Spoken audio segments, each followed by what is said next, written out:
Welcome to this episode of Chop the Rock. I'm Diana Long with the Little Rock River Market, and today's guest chef, who I am beside myself excited about, is Scott McGehee. And Scott, first, thank you. We all know how busy you are because you've got restaurants and things going on absolutely all over this state. Oh, it's such an honor to be here. I love cooking Arkansas food in Arkansas at the River Market. Couldn't ask for a more fun thing to do today. It's going to be great. I am really looking forward to this. So kind of tell us a little bit. Everyone knows who you are and the restaurants that you're behind, and it's just such a huge thing in Little Rock, but you're kind of almost the man, the myth, and the legend here. So tell us a little bit about you and kind of how that came to be. I don't know about all that, but I don't know about man, myth, and legend. But I started in I had a passion from cooking from a very young age, and it stemmed from my mother, my father, who were both incredible gourmet home cooks. My dad was more like into the black truffle risotto, Roquefort cheese, gourmet. And my mother was just this incredible country home cooking. But even before that, the generation before that, my grandmother, Jane McGehee Wilson, was a huge influence, has always cooked for me my entire life. My great aunt, Jean Gordon, is an incredible cook in her own right, really influenced me growing up. But the greatest influence was my great grandmother, Ruby Thomas. Okay. And her husband, Herbert Thomas. They opened the Red Apple Inn in Heber Springs in 1963, and she was an incredible chef. And this is actually her cookbook right here, Feasts of Eden, which that she published. That she published and is no longer in print. I have about 20 copies because every time one comes available on eBay or on Amazon, I get an automatic notice. Oh, awesome! And then I'll snap them up. If you're 80 or older, she is a legend in the state of Arkansas. The Red Apple Inn was a mobile 4-star, which was kind of the equivalent of like a Michelin star back in the 60s. And she was one of the great Arkansas food, home cooking, maybe a little higher country, a lot of New Orleans influence, a lot of influence from what's ripe, delicious, in season, what's coming from the farmers. But really, her favorite style of cooking was taking really fresh seasonal ingredients and treating them simply, and which really has spilled over into my philosophy of cooking, right? Which was emphasized with Alice Waters at Chez Panisse, when I worked with her in Berkeley for many years. And what we're going to make today, I was thinking about what are Diana and I are going to cook today, and we are in the middle of the Arkansas growing season. I decided, you know what, we're going to cook whatever the farmers bring me today, and I'm going to be surprised. And I love it. So everything that we're going to pull out and chop up and saute up today. This was all picked yesterday morning. There's 3 or 4 farmers represented here, and they brought me the ingredients, and this is all a surprise to me. But I knew that it would play very well into my family's, kind of the foundation of our culinary. What we really love, and going back generations, which is in the summer it's called the summer plate. Right. Okay. And the summer plate always has field peas, either black-eyed peas, purple whole peas, or lady peas, and then it has pone bread or hot water cornbread, which is a really simple version of fried cornbread. Which is a real, something we have with almost every meal. And it doesn't heat your kitchen up like baking a cornbread would have in the summer. And it's real simple. And once you make the batter, you can fry up 2 or 3 pieces at a time, and then you can come back a day later and fry up a little more. Stick it in the fridge, cover it, and it'll sit. And then also, we would serve with the field peas and the pone bread. We always had green tomato pickle. And there's 2 versions. There is the more vinegary version that you see with catfish a lot. That's what I grew up on. Yeah, and then and we actually have a recipe for that in our family. But then there's a sweeter, more kind of almost marmalade version, which is cooked down with sugar for a long time, and onions and garlic and peppers and herbs, and a little bit of that on some field peas was a real staple. We had that green tomato pickle was on every table for every meal as I grew up, so that was a big part of our culture. That's one of the things I love about what we're going to do today is that it showcases one of the best parts about being in Arkansas and being in Little Rock is that we have this abundance here of just beautiful, tasty, healthy summertime vegetables with a long growing season. You know, and hundreds of amazing farmers. Oh my gosh, it's absolutely incredible. I think there's 5 or 6 farmers that brought me all these beautiful things. Everything you see here is from local farms, with the exception of the spices. And I did not get local eggs because when I got to the farmer's market last Sunday, they were out. Yeah. So they go fast. I just got the organic Kroger version today. There you go. Everything else is from local. If I sat here and named all the farmers that I would love and respect and appreciate, that would be the whole show. Yeah. So we should probably move on and do some cooking. We're going to start. You know, when cooking anything, just a little basic rule of thumb is I like to make a little list of the things that take the longest down to the things you do what in France they call à la minute, at the last minute. And so obviously we're not going to slice the tomatoes until that's the last thing we'll do. Right. Is slice the beautiful heirloom tomatoes and put them on the plate. And the things we're going to do first are the things that might take a while to cook.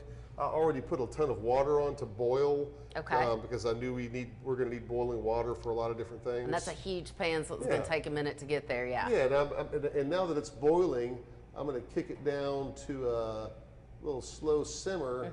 That way, it doesn't just boil away to oblivion. But we're going to start with green tomato pickle. All right. And so let me. I'm going to pull these tomatoes. Some of these are ripe tomatoes, which we will not be using until the end, and some of these are green tomatoes. Check this out, y'all.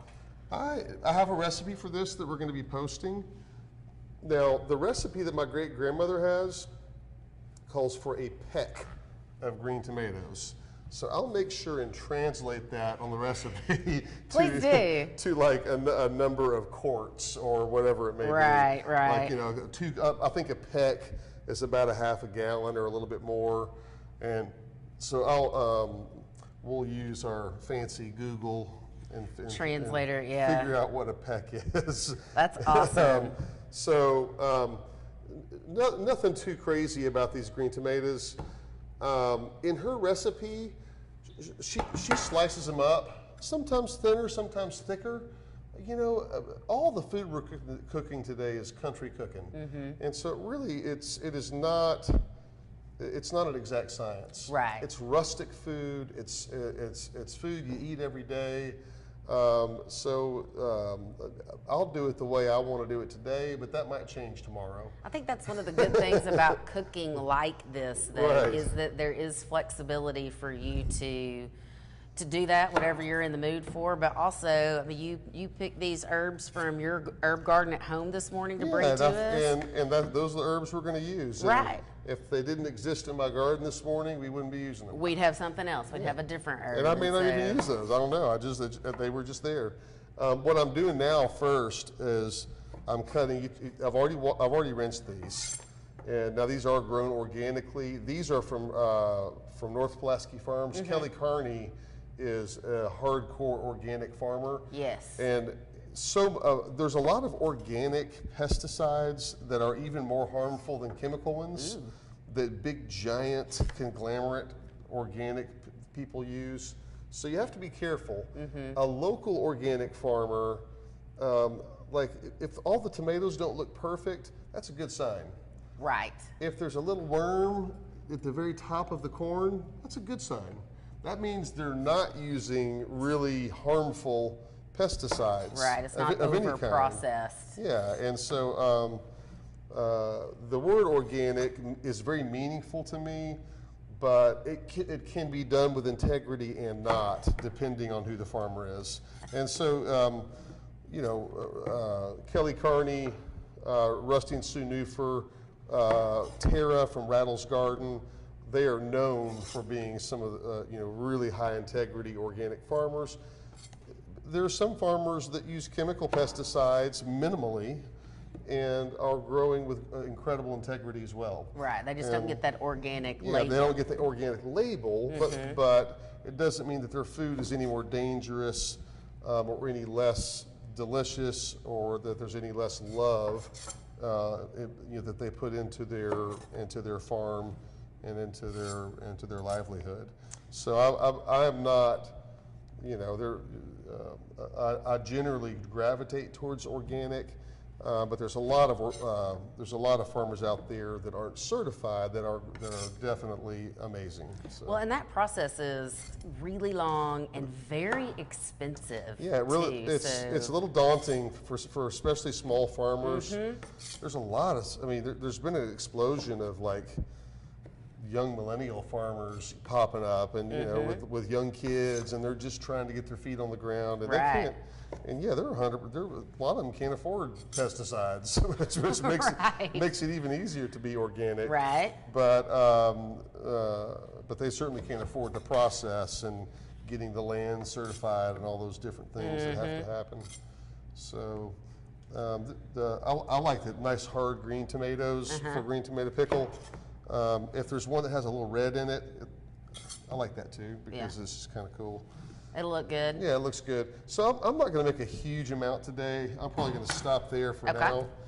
So I'm going to chop these up. Now, on my great-grandmother's recipe, she seasons them and lets water drain out of them overnight. Right. But I don't see any reason for that, because I just cook the water out. So I'm just going to chop these up, kind of not too thin, not too thick. Just a nice rough chop. Yeah, I chop them in half. So I go lengthwise once like that, and then I turn them 90 degrees and just give them a little chop, right? Right. And we'll just bust through these real quick. So they're going to break down some too, so it's time. Okay. And it's going to end up looking like this. Wow, okay. This is the batch I made last week. I put a lot up this time of year, so I'll have it all winter. And it'll last all winter if you can it correctly. That's something else. If people are getting back into canning. Oh, big time. Oh, yeah, and especially when a farmer calls me and says, like Rusty and Sue Newfer yesterday, they brought me, 30 pounds of beautiful baby carrots. I can't really use them right now in any of my menus, but I will pickle them all. And pull those out for a beautiful charcuterie platter in the wintertime, or to eat with a little crudité at some point. Yeah, I love having that stuff. And some things are processed that you can use for up to a year or two in your pantry. And some things are a little less processed, where they need to stay refrigerated, but they're good in the fridge for 6 to 8 months. As you know, that should get you through your off season. Yeah, there's a lot of different types of pickles in the world. Now, I do have a great recipe for this, although what I'm going to do, since I've made this 10,000 times, I'm going to kind of cook it more to taste and not really measure every little thing. But the recipe that I give you and your audience will be almost identical. Right. And so at home, you try this with the recipe. The better you get at it, the more experience you have with it. You no longer need a recipe after a certain point. Yeah, and I think it's also worth mentioning, like, this is almost a marmalade. It's very sweet and real vinegary and oniony, and you can cut the sugar in half and make this a little more of a vinegar green tomato pickle. So just whatever you like. Yeah, so there's, I mean, I don't always stick to the recipe just exactly. You know, a lot of times I'll switch it up a little bit depending on what it's for. If I'm cooking green tomato pickle for, let's say I'm having a catfish party at my house, and I've got a big cast iron skillet on some hot coals out back, and then I may make this recipe, not cook it as much, cut the sugar in half, add a little more cider vinegar, that kind of thing. Gotcha. But if for field peas and cornbread, this is the recipe. So you can see I'm being pretty rustic here. I'm not trying to win any French chef awards with this recipe. Well, and also like that these don't have to be the perfect tomatoes. You know, that's not Yeah, going as a shape. garnish. And so we've had a lot of food waste in our country in general because people expect to have, they don't know how to use the parts, all the parts, only the pretty parts. You know, like Right. broccoli stems, you can use just as much as the florets, just in a different way. Yeah. So I like things that, and I think if people are starting to kind of get back to that too, of it doesn't have to be the most beautiful food out there. Yeah, absolutely. It could be misshapen or even have a little spot. And there's a whole culture in Europe that's evolving where they sell those seconds and thirds for a discount, and they have whole grocery stores Like markets that are based on it. That's like their whole theme is. Right. It may not be as perfect and round and but it's going to taste better. And it's less expensive, so. Look great in a stew or, something where it's Right. all going to be mixed up anyhow. So now I've got my green tomatoes. We're going to have to suffer through some onions real quick. So I'm going to pull out a few onions here. This recipe takes quite a bit of onion. It also, These are yellow onions? just yellow. You could use white. Okay. This recipe takes garlic. I got some big kind of elephant garlic. Big. That's from Tara at Rattle's Garden, and so that'll be fun, a little easier to deal with. We'll do 4 onions with this. It gets some bay leaf, which is I have bay trees behind my house. Ooh, nice. And if you do, pick the lower, really hard leaves. Those are the ones that have the most flavor. Here, crush that up and smell it. Doesn't it smell good? Oh, wow. I didn't even know you could put a bay tree. Do you have to bring it in the winter? I don't. Arkansas. I mean, it's pretty mild. Yeah, it's Oh, that's awesome. the climate 20 years ago was a little. You got more cold winters. Right. But my bay trees and fig trees, which used to die back in the wintertime occasionally, have just been flourishing in this slightly warmer, on average climate that we're living in. And so I'm going to cut through these onions real quick. This is what's called a halved and peeled onion. We'll cut it. We'll half it. I took about a quarter and a silver dollar off of each side. And let me just trash that real quick. And so we'll just peel that, trying to not waste as little as possible. Yeah, and it makes it so much easier to peel once you've at least cut it like that too. Little trick on how to not cry when you're cooking onions. Don't be a weenie. Because there's really all those things they tell you, none of them work. Yeah, I have tried most of those. Unfortunately, my eyes are really sensitive and will water. And when they water, it is awful. I will say there's the only thing that maybe makes a little bit of a difference. I do a really sharp knife, so you're not. I mean, obviously, not so sharp that you're going to cut your finger off, and you have know what you're doing if you're going to use a really sharp knife. But also, there's an old tale that if you refrigerate them, they're not quite as bad. There might be a little truth to that, because I refrigerated these, and I'm not really getting any gas from these.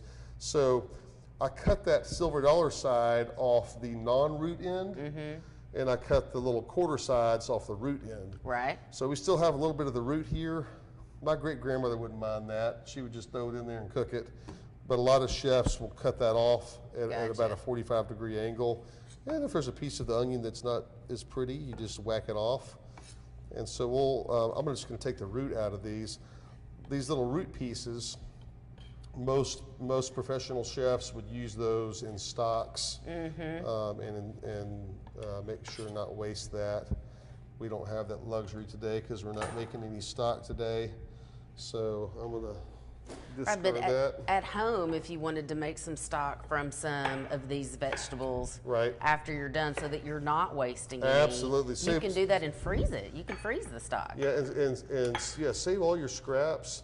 My wife is composts, and she's fanatical about it. If I throw away anything, she pulls it out of the trash and takes it to her compost pile and works it in. And then she uses that compost for I have a lot of fig trees in my house. We have some peach trees, more just for fun. We grow a lot of herbs. Yeah. We like a few tomatoes and cucumbers that we can go make a little feta cheese, cucumber tomato salad, lots of basil. Same thing with these. Kind of a rustic chop. I cut them in half lengthwise, and then turned it 90 degrees. And I don't like them too thin or too thick for this particular green tomato pickle.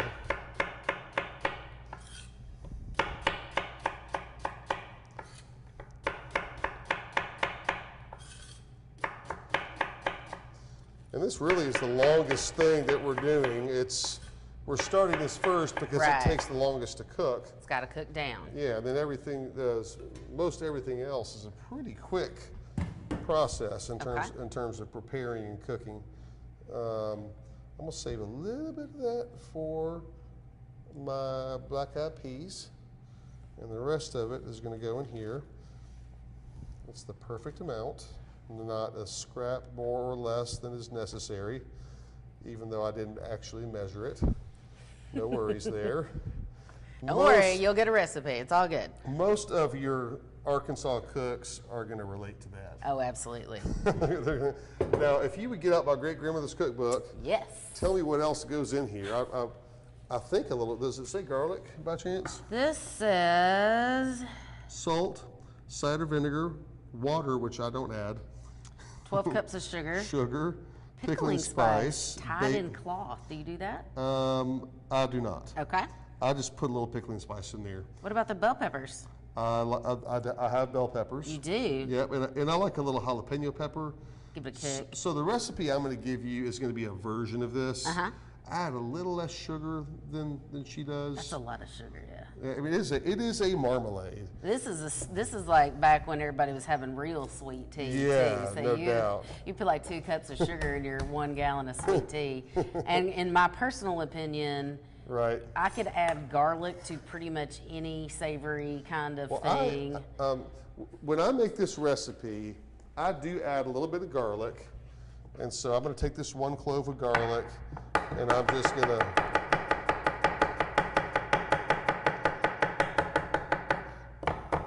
just kind of rustically slice it up.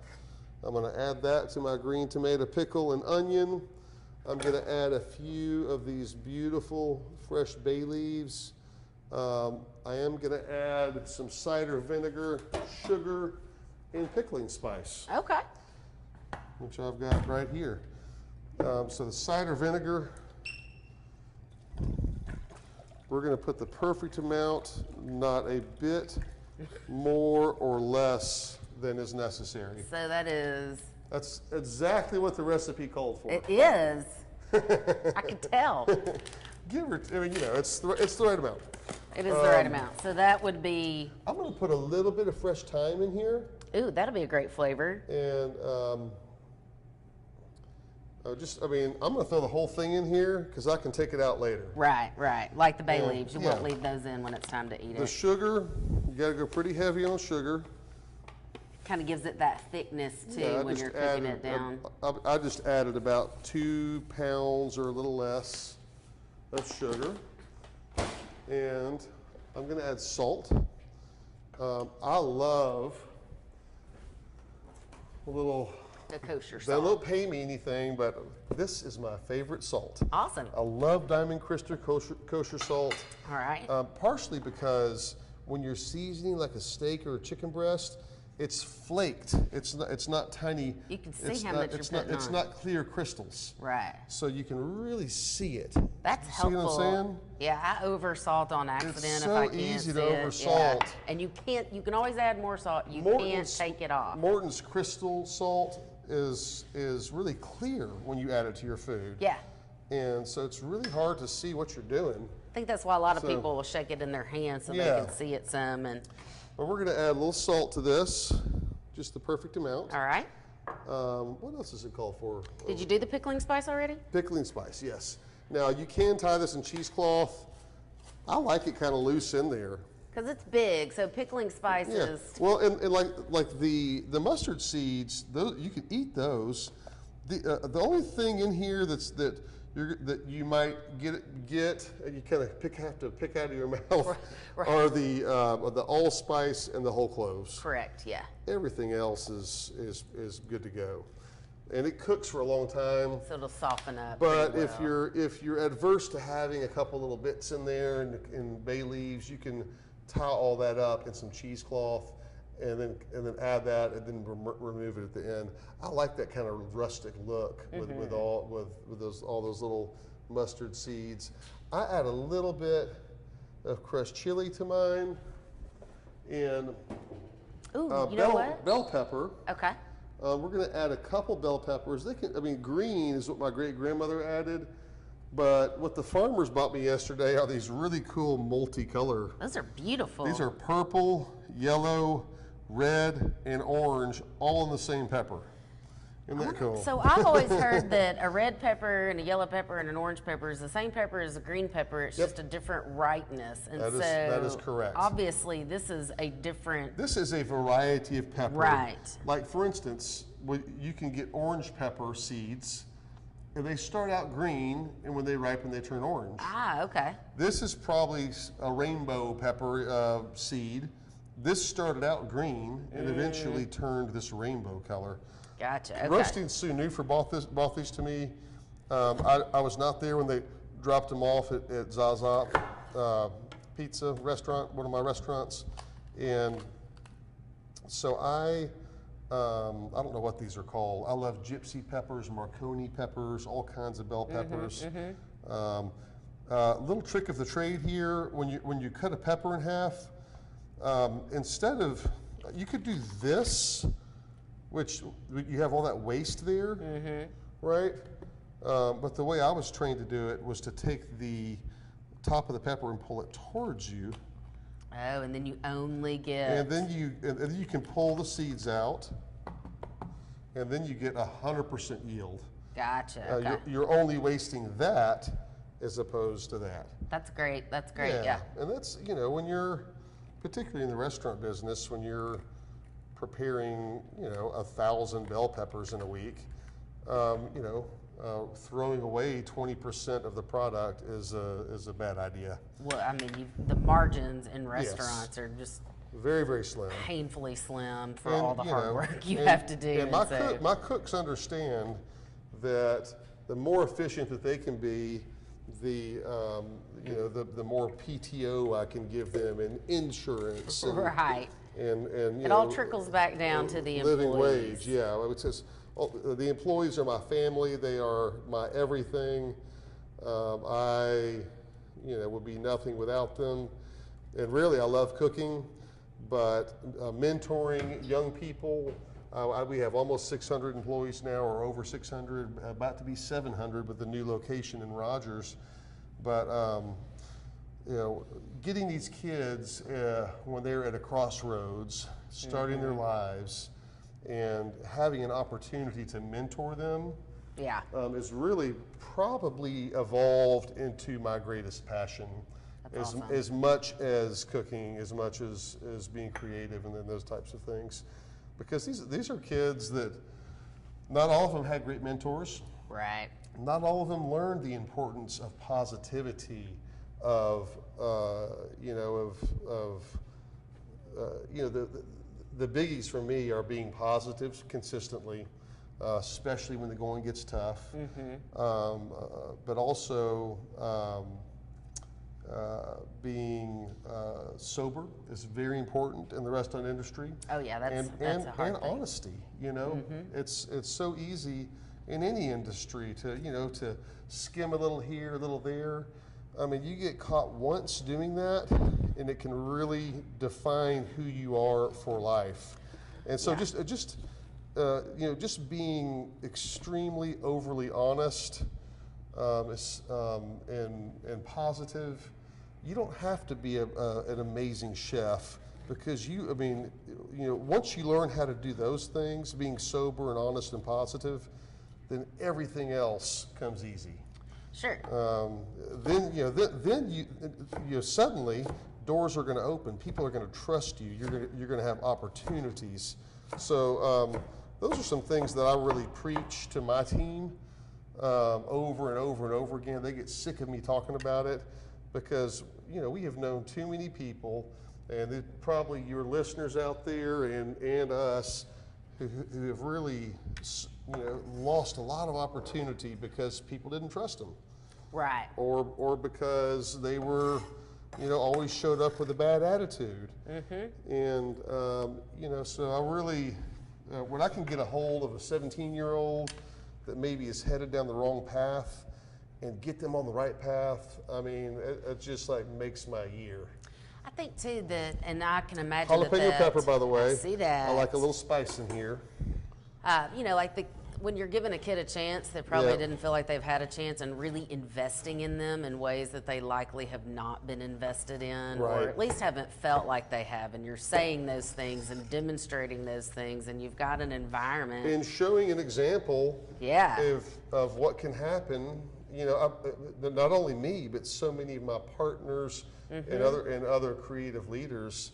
We have a lot of examples of people who have learned, to stay away, to be overly honest and to be positive. When all the walls are caving in and there's a Vinahood fire and and everyone's freaking out and 3 employees didn't show up. That's when we need you the most, right? Not the least.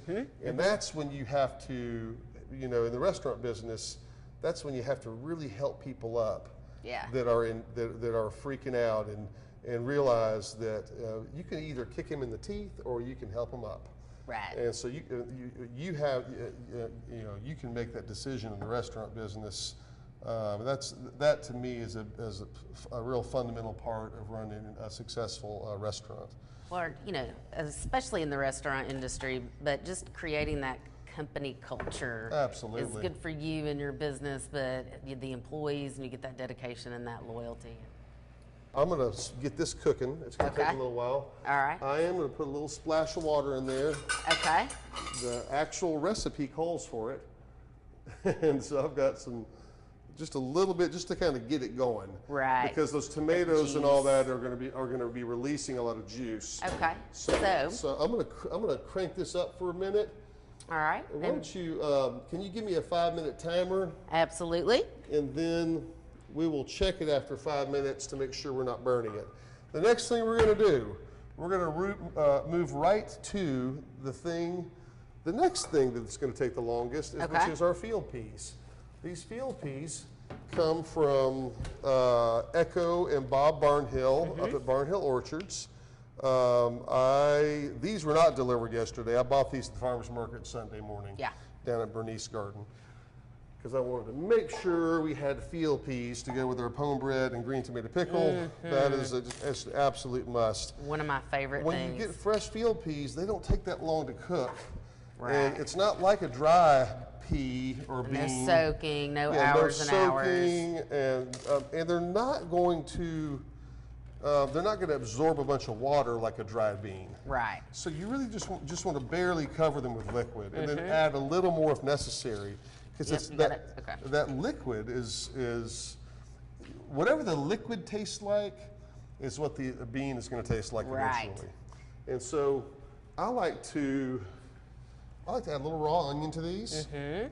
These take 30, 45 minutes to tender up, and that, that onion will be nice. I do like a little garlic in my field peas. That's kind of optional. And that's a big old piece of... That's a huge garlic. Beautiful piece of garlic. Once again, that's from Tara at Rattle's Garden. She's not only one of my favorite farmers on planet Earth, but one of my favorite people. And her husband and her kids are so darn cute. And they grow some beautiful vegetables, but also just they raise amazing, happy chickens. And so she has really good eggs. I heard that. I was going to say, I heard that happy chickens make tastier eggs. Okay, so I like a little bay leaf in my field peas. I like a little slice of jalapeno in there. And I'm going to go off the ranch a little bit here. This is not something my great-grandmother would do, but I love a little bit of rosemary in there. Ooh. Just a hint. I like a little bit of thyme in there. Just a hint. You know, I like a little bell pepper in there is kind of nice. Just it'll kind of disappear, but I like that flavor in there.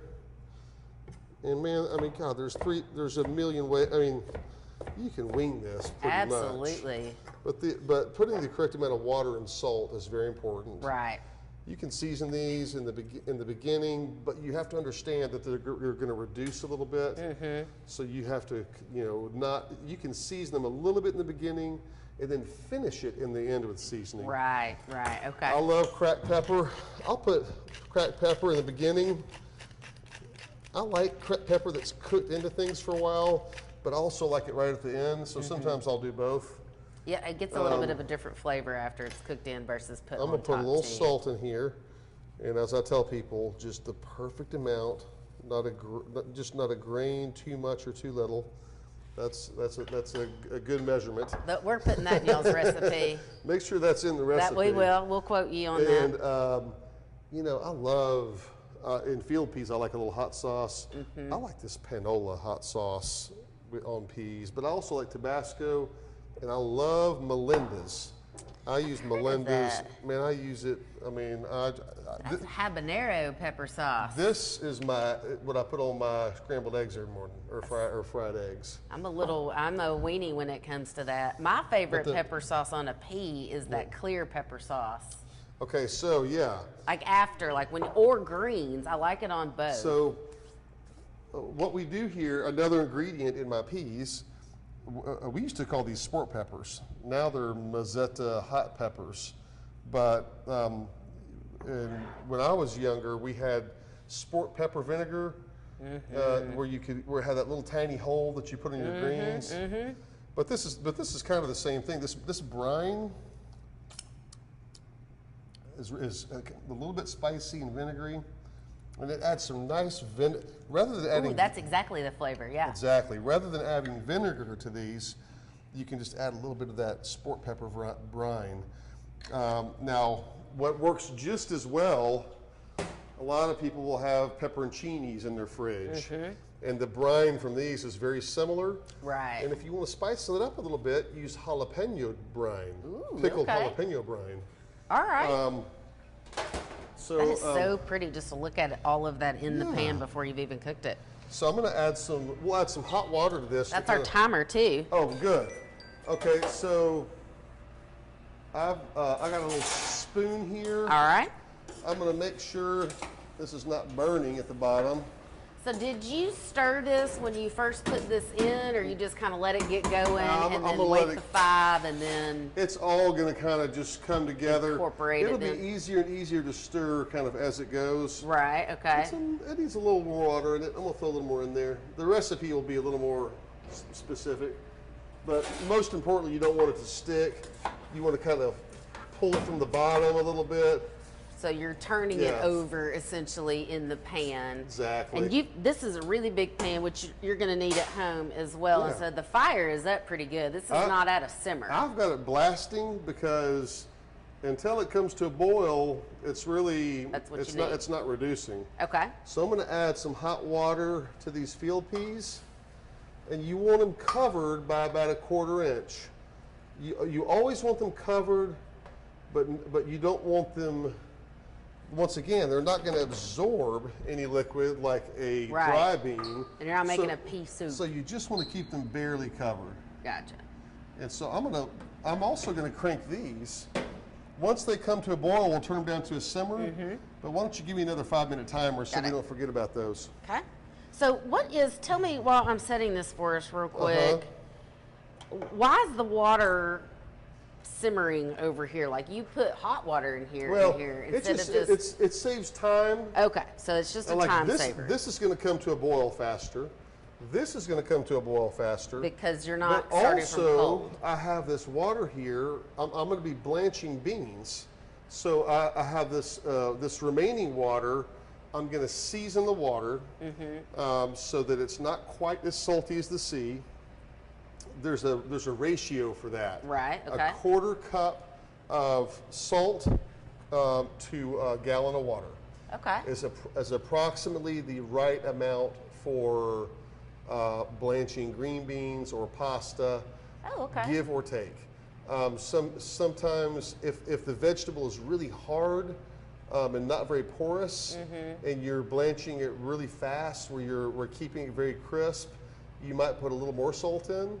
If the vegetable is like broccoli, which is very porous, and you might be cooking a little bit longer to get it a little softer, then you might reduce that a little bit. Or you'll have super salty because it'll soak that in. Maybe you'll do 1/8 of a cup per gallon. Okay. But 1/4 cup per gallon is the kind of gold standard for how much salt to put into water for blanching. Now, I'm going to do it to taste today. I have chef fingers, so I can stick my fingers in boiling water. And I'm gonna salt it where it's not quite as salty as the sea.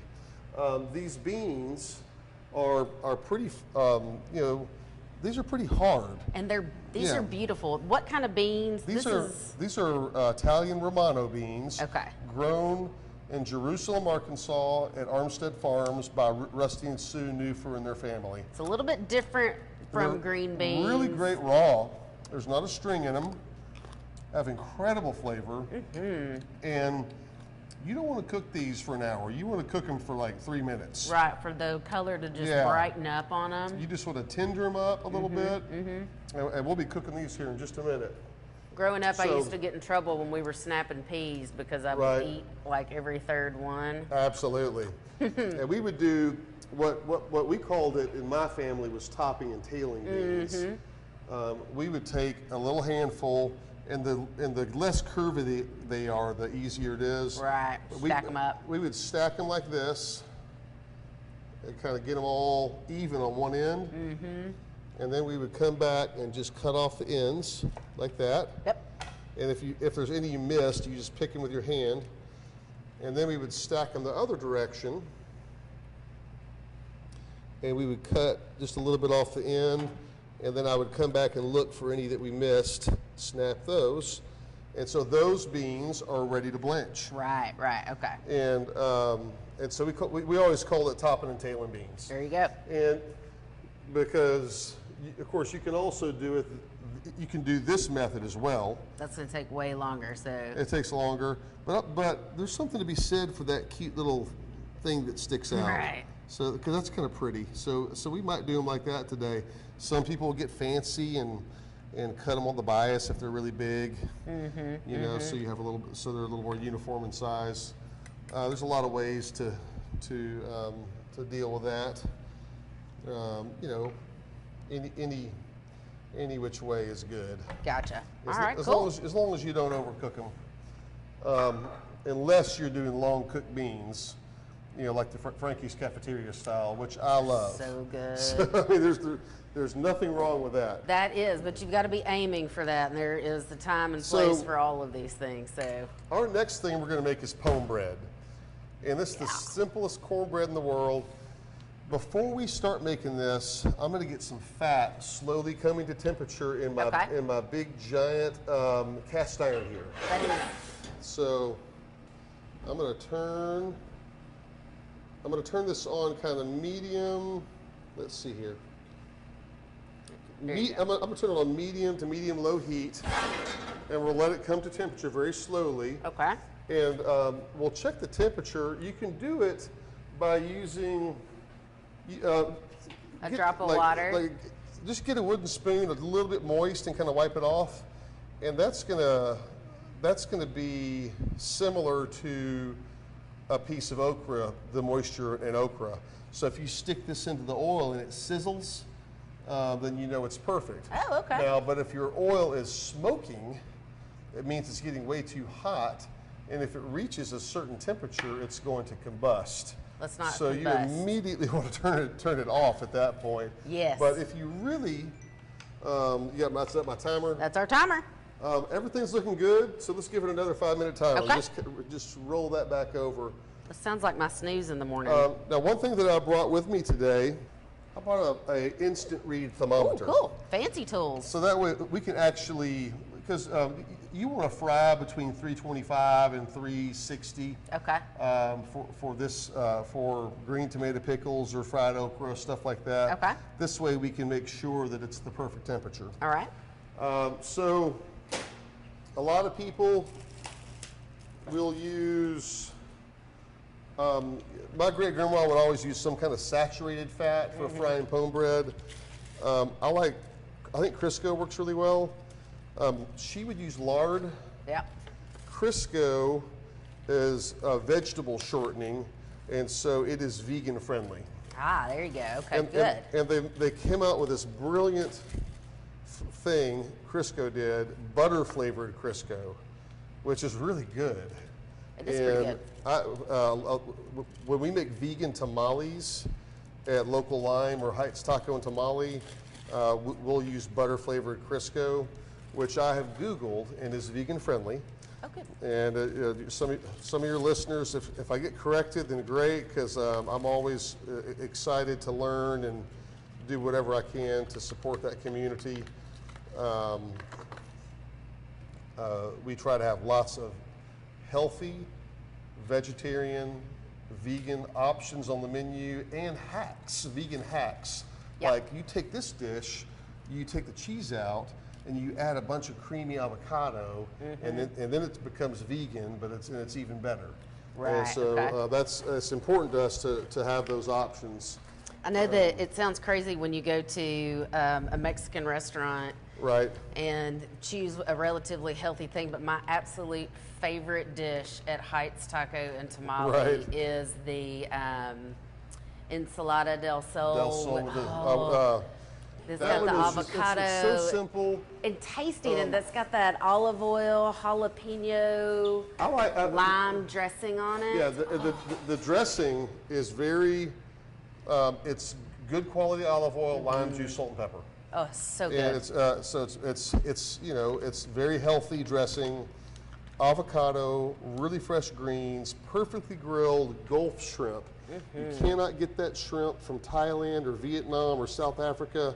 That stuff tastes like rubber. Yeah, it does. It is the worst. So we're very particular about our shrimp, which I think comes through in the flavor in the final product. Absolutely. And I'm going to save a little bit of this. So you're doing almost a 2-to-1. So you've got a 3-to-1 almost. Man, I mean, you could use all butter flavor or all regular for the frying part. Okay. I'm just, I've got some butter here too, which I'll put in the pone bread. But I'm thinking I might put the Crisco butter. That way, this entire meal that we're going to serve will be vegan today. There you go. But do you think my great grandmother cared about that? It was all about the flavor. They used what they had. It's just because something is vegan doesn't mean it's any worse. This food is naturally vegan and delicious. And doesn't require the meat because, Right. as we said before we started this, in the summertime they were eating 10 vegetables on a plate. And it was the wintertime that my great grandparents would eat more meat. And mushrooms and bacon and cream and Potatoes, and root vegetables, sweet potatoes, things that stored well. hardy greens and chard and and turnip greens, things like that.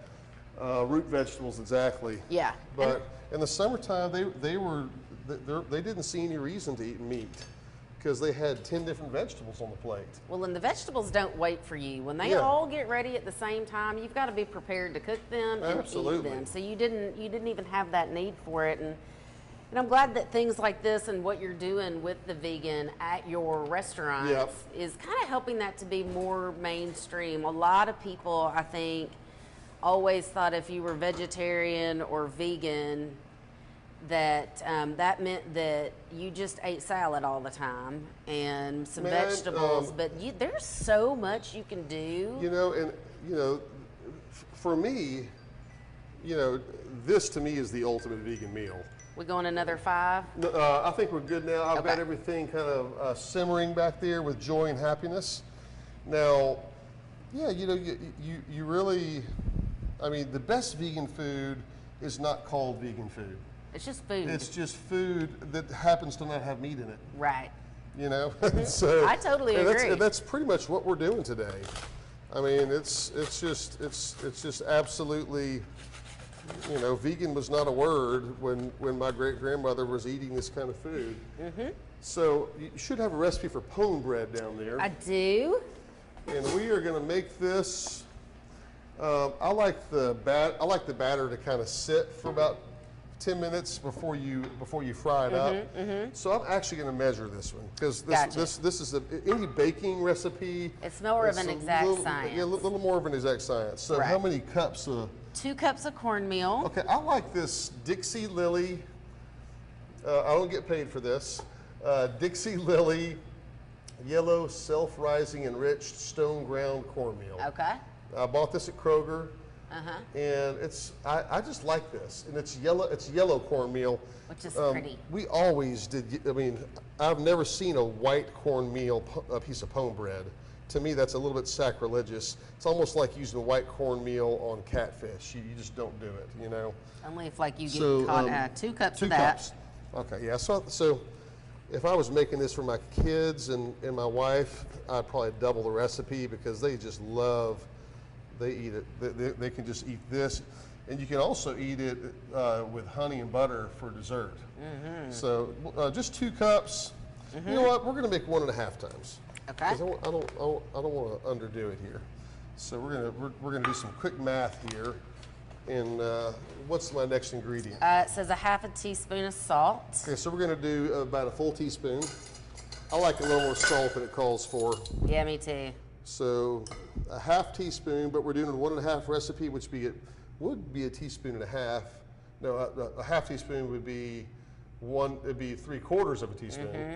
But we're going to add a full teaspoon. Love it. And we're going to add a little more because that's the perfect pinch. It's just this recipe to me just calls for a little more salt. What else you got? Okay, so then it says 1 teaspoon of butter. Okay, so I'm actually going to use vegetable oil. I'm going to use a little more than a teaspoon. I'm going to use butter flavored Crisco so that this will be vegan. Perfect. And then it says a pinch of sugar here. My great grandmother, she put a pinch of sugar in everything she cooked. I've heard that. I was always afraid of that when I would see my grandmother's recipes because I'm not a sweet. I don't want my stuff sweet.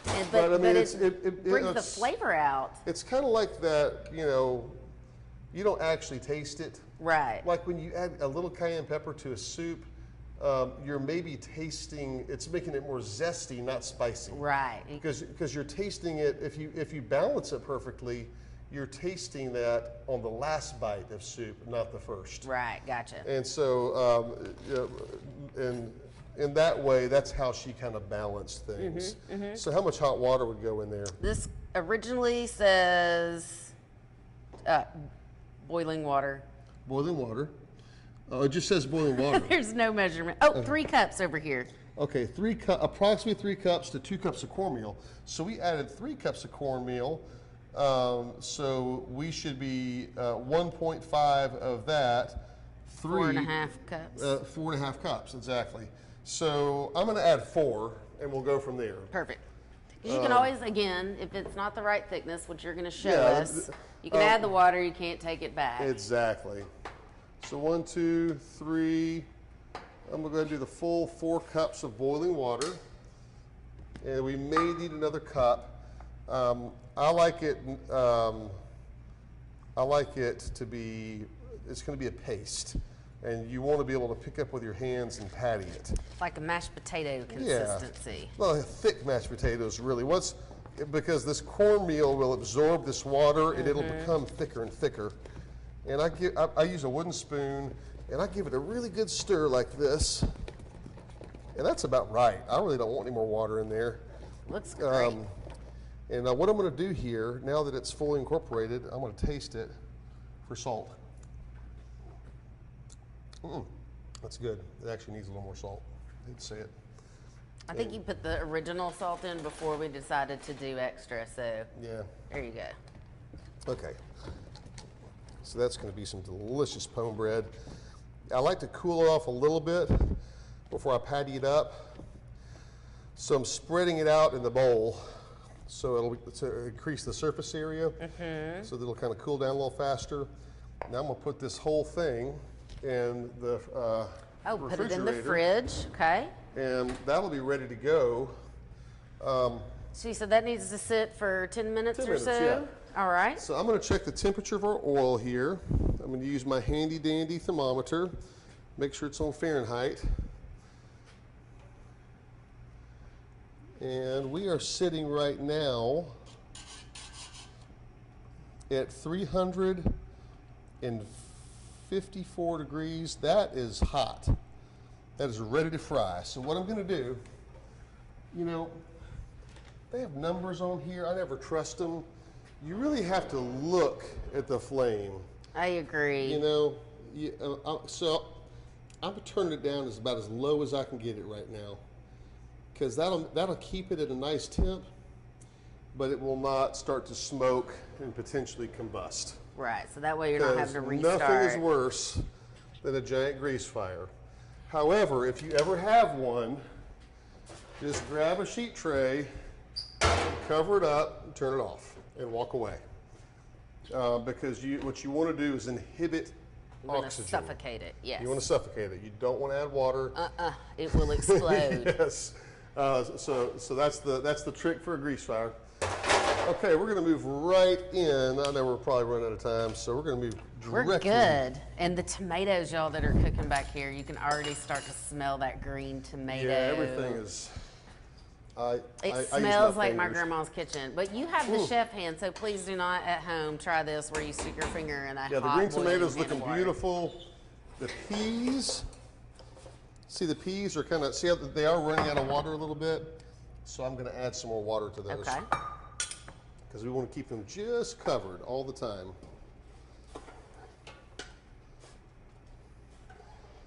So they absorb a little bit of liquid, not a ton. So we'll keep those rolling. And that's still plenty of water to blanch my beans, which is all we have left to use that for. Okay. So next, we're going to roast squash. And we have today, this is from Rusty and Sue Newfer. We have baby zephyr squash. Oops. And the baby squash is always the most tender. Oh my God, it's so good. This stuff is like heaven. And these are beautiful. And we've actually got some of our farmers that it's all local, some of our Vang family farms, and they sell these a lot at the Little Rock Farmers Market too. I hate adding water to squash because then you can't brown it. So I wipe it with a towel real quickly. Ah, okay. This is organic. I dry mine off if I do wash them. The Newfers use no pesticides. But so you're just wiping off the dirt. Just wipe off the dirt. And also, sometimes like zucchini will have little tiny hairs on it, or some squashes. It kind of wipes that off as well, which is not really a negative thing. It's just, I don't know. But I was always taught at Chez Panisse out in culinary school that you always just wipe squash. Because our goal here is to roast it really hot and fast, olive oil, salt, and pepper. We want it to be brown and a little bit crisp, but we don't want it to be mushy. Yes, that's Now, always ruins it. We could make a squash casserole that had onions and garlic and a little cream and breadcrumbs and all that kind of fun stuff. But for me, there's already a lot of rich things on this plate. We have fried okra. We have home bread. We're going to saute our corn. We're going to saute our corn and a little butter. We have the sweet green tomato pickle. So I'm wanting to make sure we contrast the more fatty things with some really fresh, light, simple things like the green beans, like the squash, like the fresh tomatoes. The tomatoes. And so this dish that'll give it a lot more balance. Good deal. Because we don't want to we don't want it to be a sugar bomb or a fat bomb. When you just roast like I imagine that we're about to do, it just really lets the flavor of the squash come out. Whereas if it's the casserole, you taste the butter and the cheese and there's a place for squash casserole. Sure, there is. I have no problem with that. It's just, if I were doing squash casserole, maybe I wouldn't have the fried okra, for instance. Well, or if you're going to do a squash casserole, why don't you do that with the squash that you've put up, or the less pretty squash? Or the less tender squash. Let's say you were only able to get some bigger squash that aren't going to be this tender. If all you had was some big, giant, crook-neck yellow squash that was real seedy, you cook that down, with breadcrumbs and a little cream and onions, and it'll make anything taste good. That's a perfect use for that. So one of the things with the eating what's in season and this summertime plate as it is you're using the best of the vegetables in their best way. Right. For what you're able to get your hands on. So this Zephyr, the tips are edible, and I sometimes will just take off a little bit. And then on that tip, you see that little fibrous part? I take off like that much of it. It's just like a shade. It's like microscopic. And so all of that is good. Okay. And so I'll go through them real quickly and do that. You want to do this for me? Sure, but not with that knife. Okay, well, you will do it with this knife? Yes, that's fine. Okay. So you start doing that. Okay. And you just duplicate what I did. Got it. And we're going to tag team this a little bit. I am going to top and tail a few more beans. So we'll have those ready to blanch. And I may slice a few bell peppers if we end up wanting to saute those. Okay. And I'm just going to top these. Here's another method. You get the tops, and then you just start putting them in your hand where they all line up, where you can cut them all off at the same time. And then these little ends are good. Right. Right. Like the soft end, not the hard part that came. The hard fiber. This is like the stem. You don't want that. You don't want to eat that part. Yeah, it's way too fibrous. But this is I top and tailed a moment ago when we did it. Now I'm just going to top. So I like to do fresh green beans at home in the summer, and I'll blanch them and then saute them. Right. And I just do the top part too, but I line them up like that so you can get them in one fell swoop. Absolutely. Which you probably could have done with this and you were way faster, but I like having 10 fingers right now. Absolutely. No, take your time, please. Fingers are a lot more important than speed. I tell all my cooks, speed will come with time. That's right. First, learn technique. We're not worried about you being the most efficient chef on planet Earth from day one. That may come in year 2. Well, yeah, I think you need to earn that too. I think that, and one of the things that I really enjoy about the restaurant industry is I kind of think like people should have to do a restaurant job, whether that's front of house or back of house, or maybe a little bit of both, at some point in their life. During college is a great time. You learn so much about just people and hard work, and we're in between this very small filming area, and so you're real close together. You're going to be running over each other a little bit, reaching over. You learn how to kind of balance what you're doing. Yeah, you also learn empathy for humanity. Yeah. Because you learn that people come in and that are pissed off at the world, and man, maybe they just had a death in the family or lost a dog, or Right. You have to realize that, you know, you have to kind of have a little pity for those people that they're having a bad day, not let them get to you. Yeah, it thickens your skin for sure, yeah, and I think that's good for people too. It's great for people, and you know, you really need to learn how to, you know, how to deal with humanity and understand that, you know, that you can make a decision to behave well and positively and treat them with love and dignity and respect. Even if they are having a bad day, it doesn't mean you have to. That's right. That's right. And so,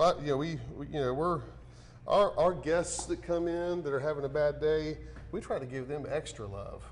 Yeah, you want to turn that around if you can. Yeah, we don't want to be salty towards them because they're already having a bad enough day, yeah. you know? So, man, I mean, I hate to even mess with this, but I mean, you know, I'm just going to cut it twice on the bias like that. And that's it. Okay. And you could cut it straight down a few times. You could cut it in half lengthwise. I mean, you know, you can just, as long as they're about the same size. So they'll cook at the same rate. So that they'll cook at the same rate. Okay. I like that you did it this way because on some of these pieces you get that beautiful double color. Yeah, some of them you get the little double color. That's right. You want to. I love seeing that. It's just gorgeous. Isn't that pretty? And so we'll just zip through these fast. And I don't have a recipe for olive oil, salt, and pepper, but I'll give you I'll give you a little trick of the trade. That works. So I'm a big believer in parchment paper. Me too. Because why clean those sheet trays when you're done with them? Exactly, yeah. You know? So I've got some parchment paper we'll land this on too before we throw it. Now I've got your oven cranked. It is all the way up to 500. 500 degrees. And a lot of you know, customers and guests will be like, well, isn't that a little too high? I cook a lot of things at 500 degrees. I mean, if it's a lean piece of chicken that's thin or a piece of fish, you want to cook those things hot and fast. Otherwise it gets dried out? Does that help with that? Absolutely. Okay. And for something like this, you want it browning with joy and happiness, not wallowing in misery and steaming. Right. You know what I'm saying? Yeah. So you want it sizzling in there. Gotcha. You know, if it's steaming, you're not getting any color, and it's that color and that caramelization that really adds a whole new dimension of flavor to a squash like this, or you know, so many things that we roast: peppers, eggplant, you name it. And the longer you cook it, the more of that color will come out. So this allows you to cook it ultimately for less time. Yes, absolutely. So I'm going to transfer this to a bowl, and you can see I like to pull the cutting board over the edge, kind of lock the bowl in there, and just pull it in there. Yep. That way, but another great tool is let me show you what I have. This. Oh, that is a great tool. Yes. This is an awesome tool, and it also saves your towels, because like if you have a little wet mess, right, you just scrape it. You can scrape it into a little container of some sort, rather than mess up your kitchen towel. That's a good idea. Yeah. I have these, which Kathy Webb turned me on to one of these on a. Yeah, could you just take them over and rinse them real quick? Yeah, well, and they come in colors, so you can keep, you know, cross contamination. But you could chop this up, and then you just fold it in half. That's smart. And even for the trash, because even when I'm doing one of these, and my cutting board is not nearly that big at home. Right. I always inevitably miss a corner, and just thankfully there's a dog underneath my feet waiting to pick it up before it even hits the floor. So well, Kathy Webb is smart, and she's a great chef, and I could learn a lot from her. She was our first guest on this show, and it was awesome. Yeah. Awesome. So I'm going to put a little salt on here. So you just sprinkled that with a little olive oil. And a little salt. And a little salt. Now I'm going to toss it around. So you're not drowning it in olive oil. Just a slight coating. Yeah. Some things absorb olive oil, like eggplant. You need a little bit more. Right. And you know, just for the fun of it, I'm just going to pick a little bit of thyme in here, just to add a little je ne sais quoi, a little something extra, as the French would say. That'll be kind of delicious. And Now that I've tossed it with salt and olive oil, now I'm going to add black pepper. And the reason I do that is when the black pepper is really well distributed evenly, then you know the salt I added before it is, right? And you can see the pepper. Yeah, and you can see the pepper, exactly. I see, okay. So now you can do this with your hands if your bowl flip technique is lacking. I usually flip just gently like this, and then I'll give it a little quarter turn, flip, and that way you know that you get a nice even coating of salt, pepper, herb, etc. And I just have this feeling that it's going to just need a tiny bit more salt. And now you can't do this in advance because the salt will release water from the vegetable. Yeah. So you immediately have to go onto a sheet tray and into the oven. So I've got some parchment here that is the same size as my little sheet trays. I often will buy, if you're looking for restaurant equipment for your kitchen that's a little more advanced than what you could get at Target or Walmart, definitely go to eggshells. Ooh, yes, all of our chefs that we have come on this show talk about eggshells. Eggshells is my go-to place, and if they don't have it, they can get it. And I own local restaurants. I support local people, local personalities, local retail shops, local restaurants, local farmers. That's a big part of my mantra. So you got to put your money where your mouth is. That's right. That's right. But also Krebs Restaurant Supply, which is another local business over in North Little Rock. Yeah, they have great stuff they over have there. really great stuff over there. Jill and Wally and Alan and that whole crew over there really does a great job as well. So we'll just spread this out. Ideally, we don't want any of them really touching. I mean, we're not going to be too anal about it, but you want to get a little space between everything. So that way it helps them to crisp up and not get mushy, right? Okay. So we're going to set a 5-minute timer on this because we're going to want to rotate them so that they cook evenly this in way, the oven. or flip them over? This way. The pan. The pan. So, okay. So we'll want to cook it on a center rack. All right. And we'll want to rotate the pan. By rotating a little bit, it's going to cook more evenly because every oven, whether it's a home oven or commercial oven, is going to have hot spots. Yes. And that's just the nature of the beast. That's correct. So give me a 5-minute timer. Okay, you're good. I'm actually going to put those on the top rack because I want them to brown. After 5 minutes, we'll know whether we need to move them down or up or around. Okay. The next thing we're going to do here is I'm going to prep. I'll go ahead and blanch the green beans. We're good. And I am going to saute a few peppers because sauteed pepper, I mean, maybe not the most traditional thing on a summer plate, but it's what the farmers bought us. It's what they brought us, and I mean, I don't know many home gardeners who don't grow some peppers. Peppers are so easy to grow. Right. They grow like okra is also super easy to grow. Eggplant, cucumbers, peppers, they just grow like weeds. Right. And they keep coming, you know? Yeah. And even in the fall, when the weather cools down, they'll kind of come back to life even a little bit. So, there's what we're going to do here is we're going to do something a little different. Instead of sauteing peppers and corn, we're going to just change it up here at the last second. Okay. We're going to saute peppers and corn together. Together. And we're going to make that one dish. That sounds great. And that's how we cook. When the farmers bring you beautiful food, you can shuck and jive a little bit. I kind of like it. And so we're doing Have that. some fun in the kitchen. Yeah, we're going to do that right now. Okay. Because I love peppers and corn. So if I was sauteing corn by itself, I'd have a little onion, maybe a little garlic, a little bit of jalapeno, a little olive oil, saute it just for like 2 minutes. Right. And then maybe finish it with a little bit of butter. Right, okay. And not butter flavored Crisco. I'm sorry, I'm a purist. I just can't go there. So that's going to be the one thing that we add butter to. So that there's everything will be naturally vegan except the corn will have butter. Except the corn, okay. I think that a small exception can be made for this. Yeah. And, for this meal. well, this and the original plan was not vegan, even though it is mostly working out like that. So we have our corn is magically done for the sake of TV. I will prep one piece of corn. Yeah, show me, because you did this like in a hot second. Yeah, so, I mean, there's a lot of ways to prep corn. You know, the old-fashioned way is to try to get a hold of those silks as much as you can on the front end. And then you want to get rid of this mess. We don't want any of these silks in our sauteed corn.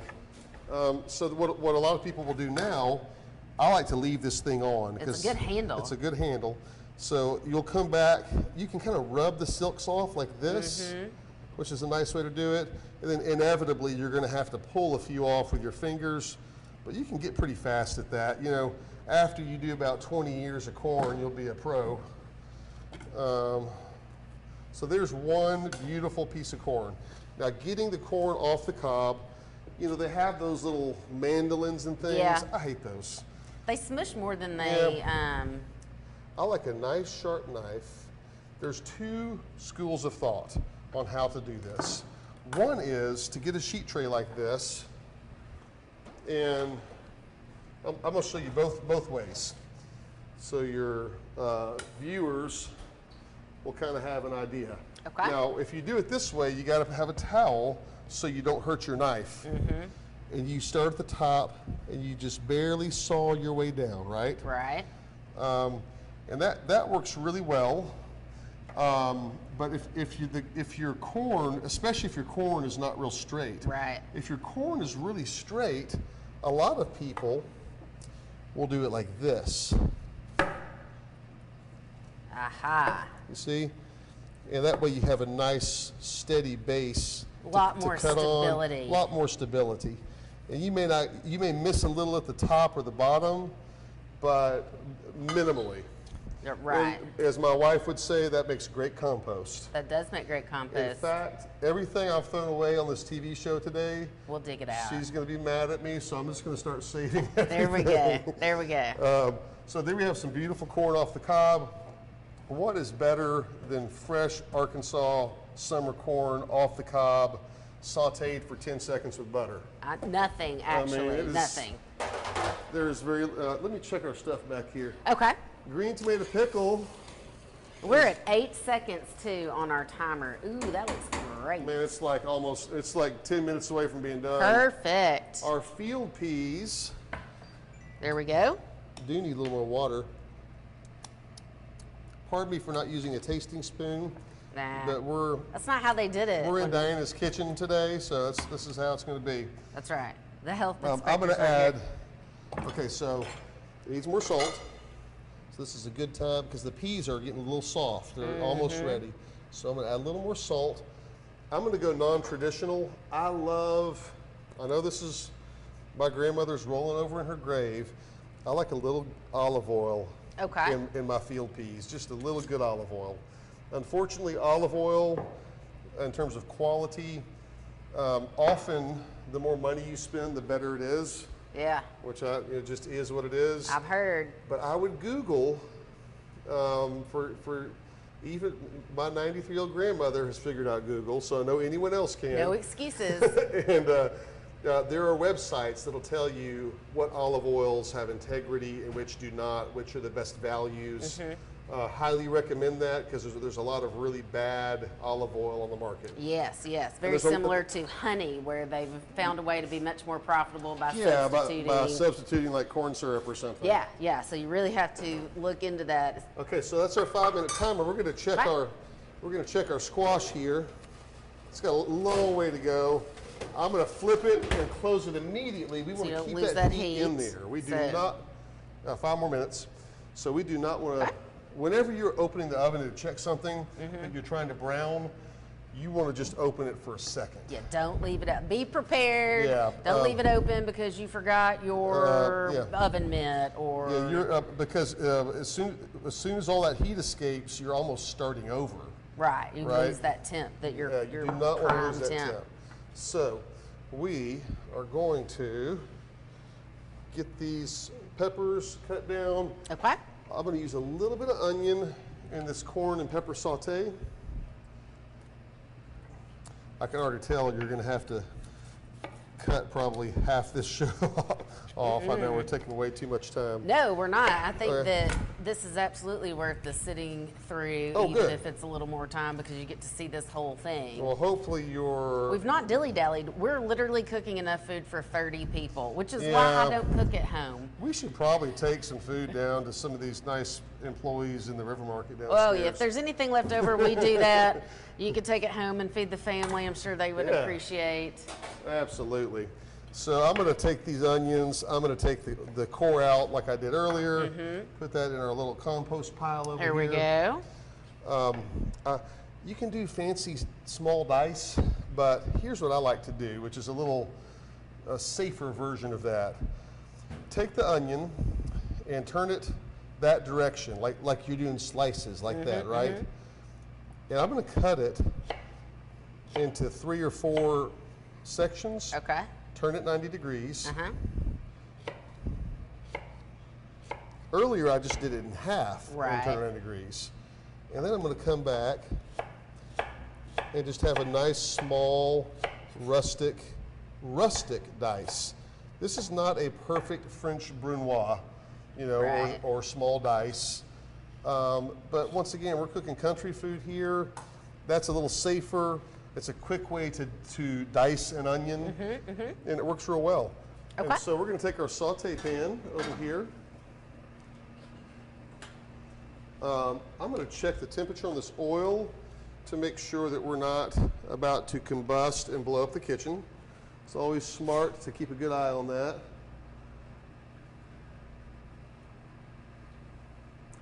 I'm reading about 300 is where it's settled in. Okay. So which means I can kick it up at the last minute. And be ready for it.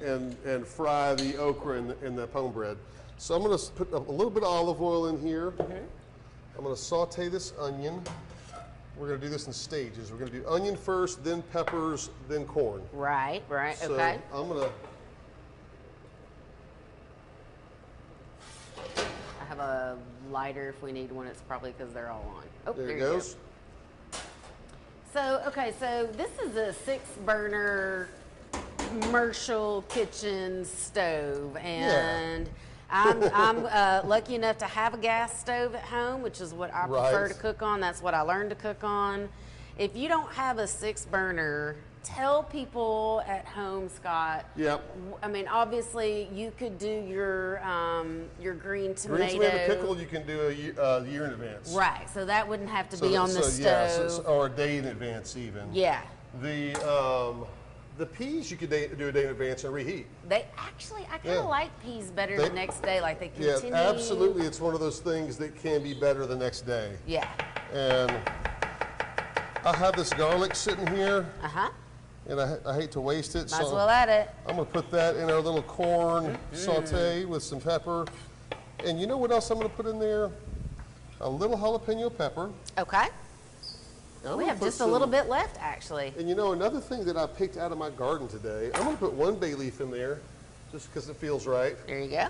Another thing I picked out of my garden this morning is fresh oregano, which will, with a little jalapeno, is going to be incredible with these peppers and this corn. I love fresh oregano. Here you go. You can have that thank one. you. Just a little bit. It goes a long way. Yeah, rosemary is especially intense. I love rosemary. I love it too, and but a little bit goes a long way.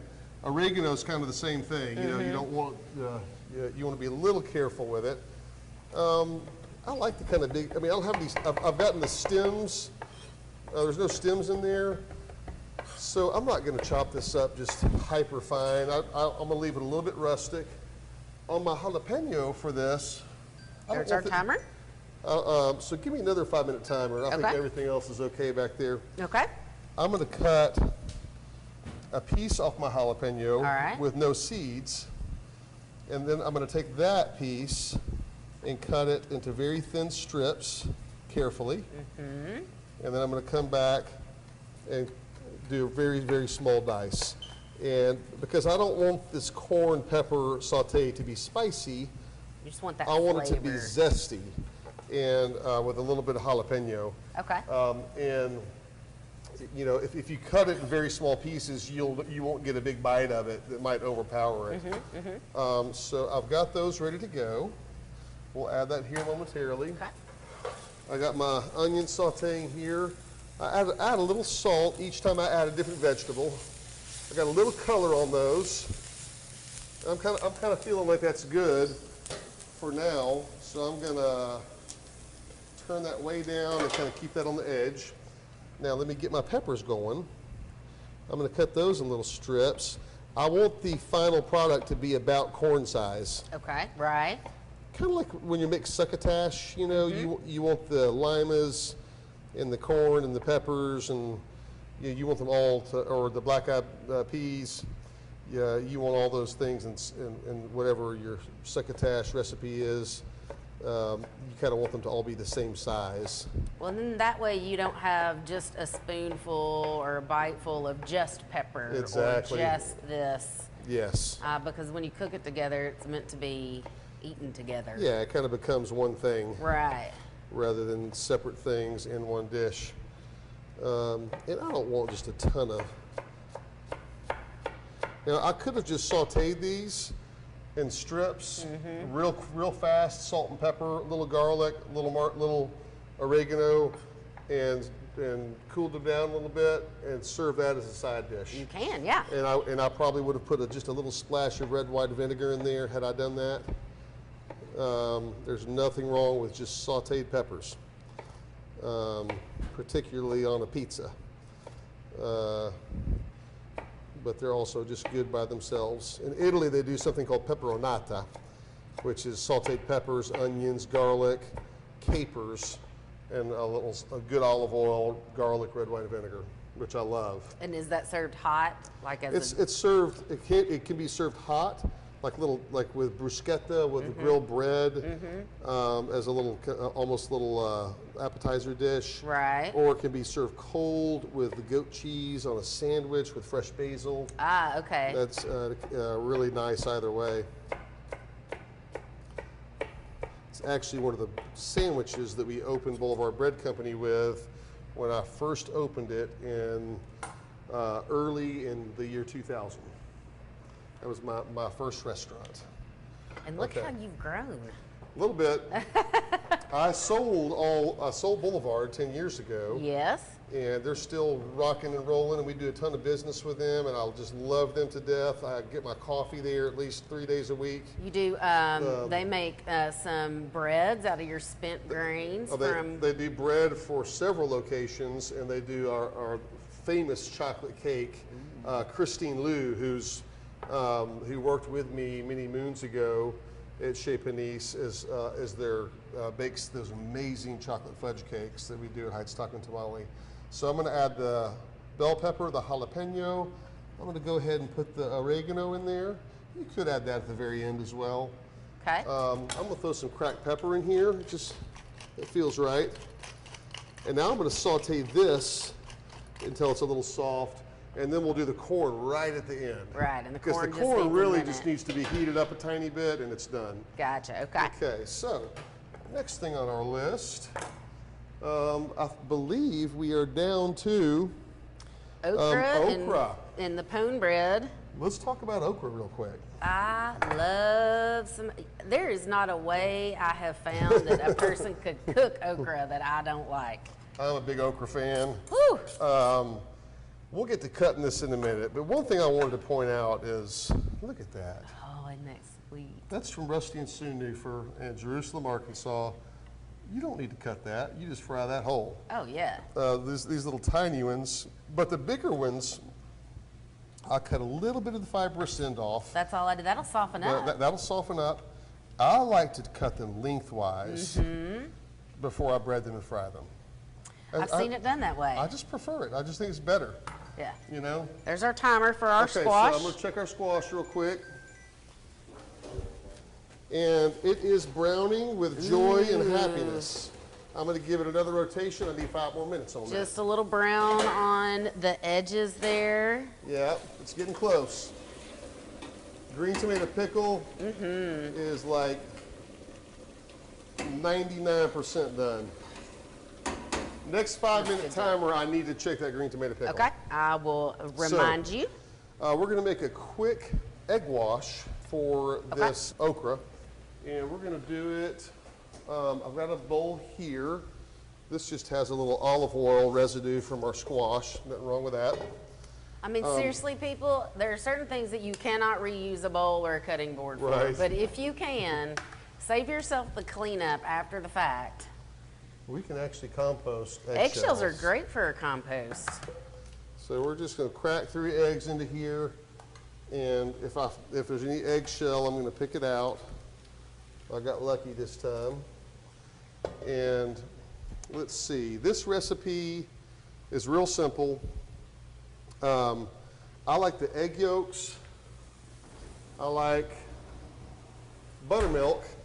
There's a ratio that I use that I will put a recipe for. Okay. But I'm gonna. Now I like this old recipe Bulgarian style because it has fat in it. And the other buttermilk you get with the green label is non-fat. No, there's no point. I like the fatty version. It tastes better. It tastes better. And we're not eating a lot of high-fat stuff here, so. So I add a little more salt over my peppers.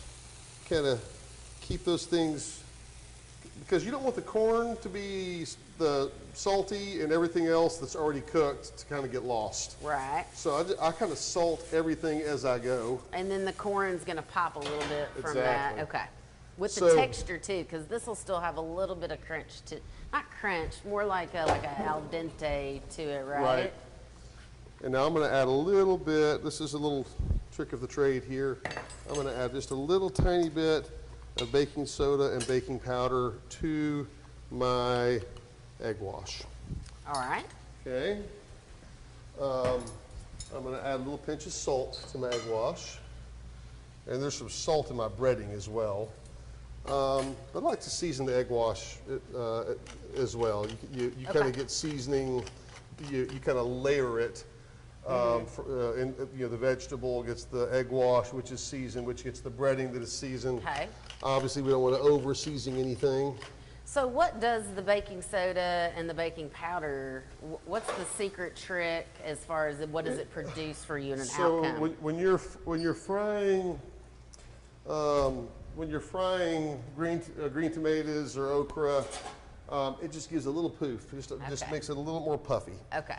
And I'll make sure to include that in the recipe that I give you. So there's our buttermilk egg wash. It's pretty eggy because I want it to be a little bit thick. Right. Because we're just going to go into here and into the cornmeal. We're not going to do a 4 or 5 step process. It would be too thick and make a hard crust that way. But if you don't do some kind of egg wash, it'll slide right off when you cook this. Yeah. This should stick pretty well. So we have our egg wash here. Oh, here's the breading. By the magic of TV, I've already made the breading. It's flour, cornmeal, cayenne pepper, garlic powder, onion powder, and cracked pepper, which I have yet to add. And that's, there's a million recipes. Oh, yeah. It's very similar to a catfish breading. And if you have a favorite catfish breading, you can use that. Most catfish breadings have fine cornmeal and flour in them. Sometimes more cornmeal than flour, sometimes about 50-50. But I like quite a bit of black pepper in there. I've already put everything in here, but I'm just gonna, I like a little extra onion and garlic powder in there, just for the fun of it. So I'm gonna mix that together real good with my hands. And that's about ready to go.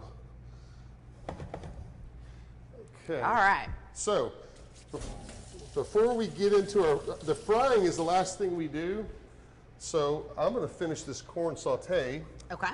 And probably pull our squash out, turn the green tomato pickle off before we do our frying. And then once the frying is done, we're going to put a plate together and eat it. I cannot wait.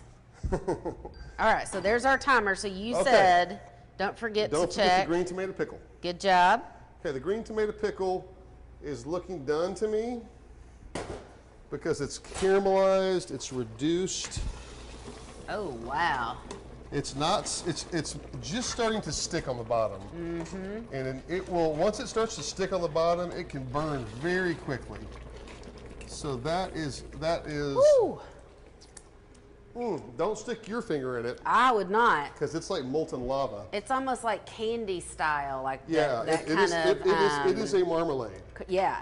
I mean, it is, you know, my family called it green tomato pickle, but really, I mean, it's a marmalade. Mm-hmm, mm-hmm. Or, you know, it's just, I mean, in the culinary description of what someone else might call it, it would be a marmalade. Yeah, gotcha. Now, I just tasted it, and to me, it needs a little more salt, just the perfect amount. All right. And I want a little more spice in it, so I'm going to add a little crushed chili in there. A little bit and more. And now we're just going to let that chill out. In fact, we're going to throw it in the refrigerator. Okay. Now the corn, we've outgrown our saute dish a little bit. I wasn't expecting to add the peppers, but in the perfect world, we would have a slightly bigger saute dish. A little bit, but you can do it. I added just a little bit of salt to that. I'm gonna add a little cracked pepper, and the fancy culinary term these days is a knob of butter. A knob. That's what the English say. That's what a lot of those fancy TV chefs say. But I'm gonna call it butter. Because I hate it when they say a knob of butter. I just think it sounds way too fancy. It's not nearly as cute as a peck. Yeah, it just sounds way too fancy to me. So I'm just going to add a little bit of butter. Gotcha. That's what people in the South don't say knob of butter. No, no, no. So I want to tell people out there in TV world, just because they're saying that on the Food Network doesn't mean we should all start using that term. Please, yes. Just because you can doesn't mean you should. Okay, so here's our peas. Take a look at that. I'm gonna get a little taste here. A little hot, so beware. I'm not taking a taste. Those are so incredibly good. And the juice. The juice looks delicious. It almost looks like a stock has made, like a, you know. What they're missing for me is a little more vinegar. So I'm gonna add a little of that sport pepper vinegar. Okay. But they're a little bit spicy, so I'm not going to add just that. I'm going to add a tiny bit of red wine vinegar. Does that help to cut the spice a little? I may have to watch this show so that I can make recipes. We'll help you. It's okay. Because I've been shucking and jiving quite a bit during this show. That's all right. Now, a lot of people would add pork to their peas. They would cook down a little bacon and then start the process. I just don't think it's necessary. I think the fatty pone bread and okra. And you added the olive oil, so you know. The olive oil does add some creaminess. Once again, the peas are cooked through. They're going to rest in this liquid, so they're going to end up tasting like the liquid. Right. So if you're concerned about the amount of salt, if the liquid tastes delicious, like a really good, slightly salty soup, then you know that the peas are going to be delicious. Got it. Oh, perfect. So good. Yay! So incredibly delicious. These are done. All right. We're going to just throw those in the corner. Okay. Let them chill out. Once again, this is going to be hard to flip, so beware. Woo! Yeah. So I'll probably stir those around with a spoon. That's all right. I did not. If it looks like on TV that I just spilt a bunch of corn right there, I didn't. That was just an illusion. That never happened. I don't know what you're talking about. So here we go. Let me get this corn out of the way. And let's cut some okra, and then we'll fry okra, and then we'll fry pone bread. And then we'll eat. Yeah, slicing tomatoes takes 10 seconds. Correct. That's like right when you're plating, you just do that. We have to blanch some green beans. Oh, yeah. So we can do that in 2 seconds. Okay. So I'm going to season this water over here with some salt. Okay. And I want it to be as salty. I didn't bring, did I have more? Yeah, I got a little more kosher salt here. I want it to be almost as salty as the sea. So I got to stir the salt in there. Okay. Now I've got to taste the water. Now you do have to taste. Now you can take a spoon and blow on it and taste it. I'll just stick my finger in there. That's perfect. Because you're crazy. I mean, it literally, if you tasted it right now, you'd be like, okay, I understand. that's almost like seawater, but not quite as salty. Got it. Right? So that's what you're going for. So it is simmering, boiling. I'm gonna throw my beans in there. Set me a 2-minute timer. Perfect. How about we get our squash out? Squash. Let's see how that looks. That is perfect. Okay. You know what? Those are beautiful. These are just, it just doesn't, we nailed this. I'm gonna show you why we nailed this. Because, you know, could it be a little more brown here and there? Not really, because flip these things over. You see? That's also something good that parchment does. It will help brown that bottom side without the sticking. But what's great about these is they're going to cool down here at room temp because they're already spread out, so they're going to cool down quickly. Anytime you spread the surface area, you get faster cooling. They're going to be cooked perfectly, but they're not going to be mush. Right. And that caramelization adds another layer of flavor, of sweetness that's really going to set these off. So I'm very, very happy with these. These are ready to plate. I'm going to put them over here out of the way. Very and good. let them kind of chill out, let them relax, let them cool down a little bit. While we're doing this, I do need to stir my corn, but I'm going to use a spoon. I'm going to do it the old-fashioned way because this saute pan is a little small for flipping. I might get lucky and be able to flip it a tiny bit without spilling too much. Now, the moment of truth. We gotta taste it. Now, I just cooked the corn for like, man, a minute. Two minutes. Yeah. That's it. I mean, now, of course, you could make cream corn and cook it for 20 minutes or. No. But, I mean, to me, this is the way to go. So.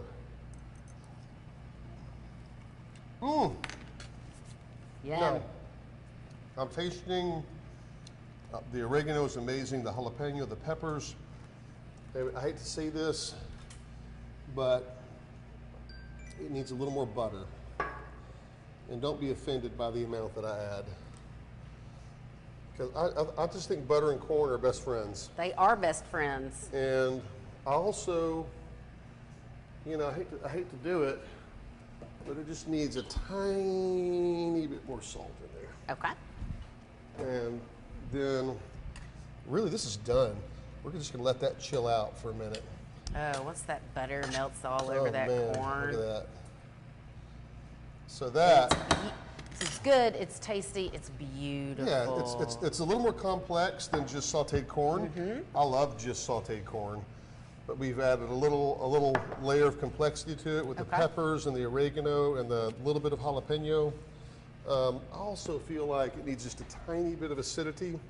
So you could use a little squeeze of lemon or just a little tiny drop of red wine vinegar. Okay. It's gonna give it a little bit of balance. And that's ready. So we're gonna let that chill out over here as well. Next to our squash. Now, I think I turned the oven off. I got it. Now the beans. Now the beans, and then the timer did go off while we were seasoning the corn, so they should be ready. The beans only take a minute or two. So I've got a spider here. Buy this at Sam's Oriental or any of your favorite Asian grocery stores in town. Yes. The one out by Mr. Cheese. There's one in West Little Rock that I love that's kind of across from Corky's Barbecue. And you know, these things are $3. I've had this one for probably 15 years. Love it. It's a great spider to remove things out of boiling water. These, I can just feel that they're done. Okay.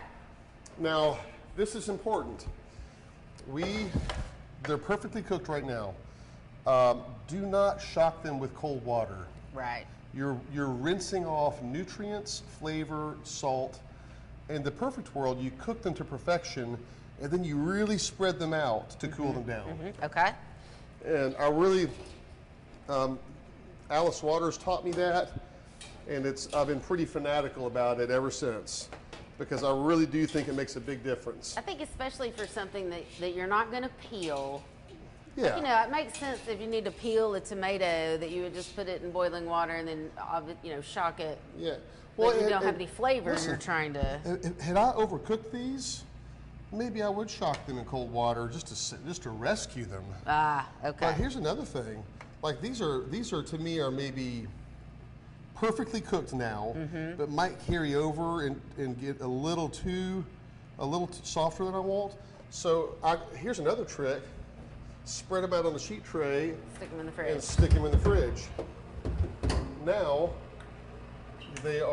now you are shocking them even faster. Gotcha. So, here we go. All right. Okay, move that over a tiny bit. All right, let's cut up and fry some okra. We'll do this real quick. And I'm just going to cut the tips off, cut it lengthwise. So we're just going to cook a little bit of this because I don't want to be here all day frying okra. Although we have plenty to eat, so we're after good. the segment's over, if you want me to fry you a little extra, I will. No, I'm good. So we're going to do the two-hand method here. I'm just going to drop it all in the egg wash here. We're going to flip it around, make sure it's fully coated, and then it's nice for this breading if you have a kind of a small, flat, wide container like this. Even a sheet tray is fine. Okay. Obviously you don't want it, something Upright. something that doesn't have a lot of surface area. Okay. So I'm going to take, this is my wet hand. I'm going to take the okra and we're going to place it in here one at a time. And we're going to kind of shake it a little bit as we go. Some of these I cut in half, some of them I left whole, depending on the size. The little tiny ones are just because they're so cute. I love the little cute tiny ones that are where the whole thing is edible. And I'm going to kick up my flame a tiny bit here because I want to make sure these get nice and crispy. Okay. I want them to sizzle with joy and happiness, not wallow in pain and agony and steam. Nothing is worse than dropping something in a fryer and it's just kind of sits there, you know. That is disgusting. You got to hear that sizzle. Otherwise, you are not frying. You are just absorbing. Yeah, you're just steaming, and the crust doesn't get crusty, and so I'm gonna keep kind of shaking as we go here. Make sure I have a place to put the next piece. Okay. So if you drop these in there all together, they're going to stick together, and you're going to have big, massive wet clumps in between. That's why you want to kind of coat them as you go. It's a good rule of thumb. And now when you're done with this, if it gets clumpy, you can sift it and then continue to use it.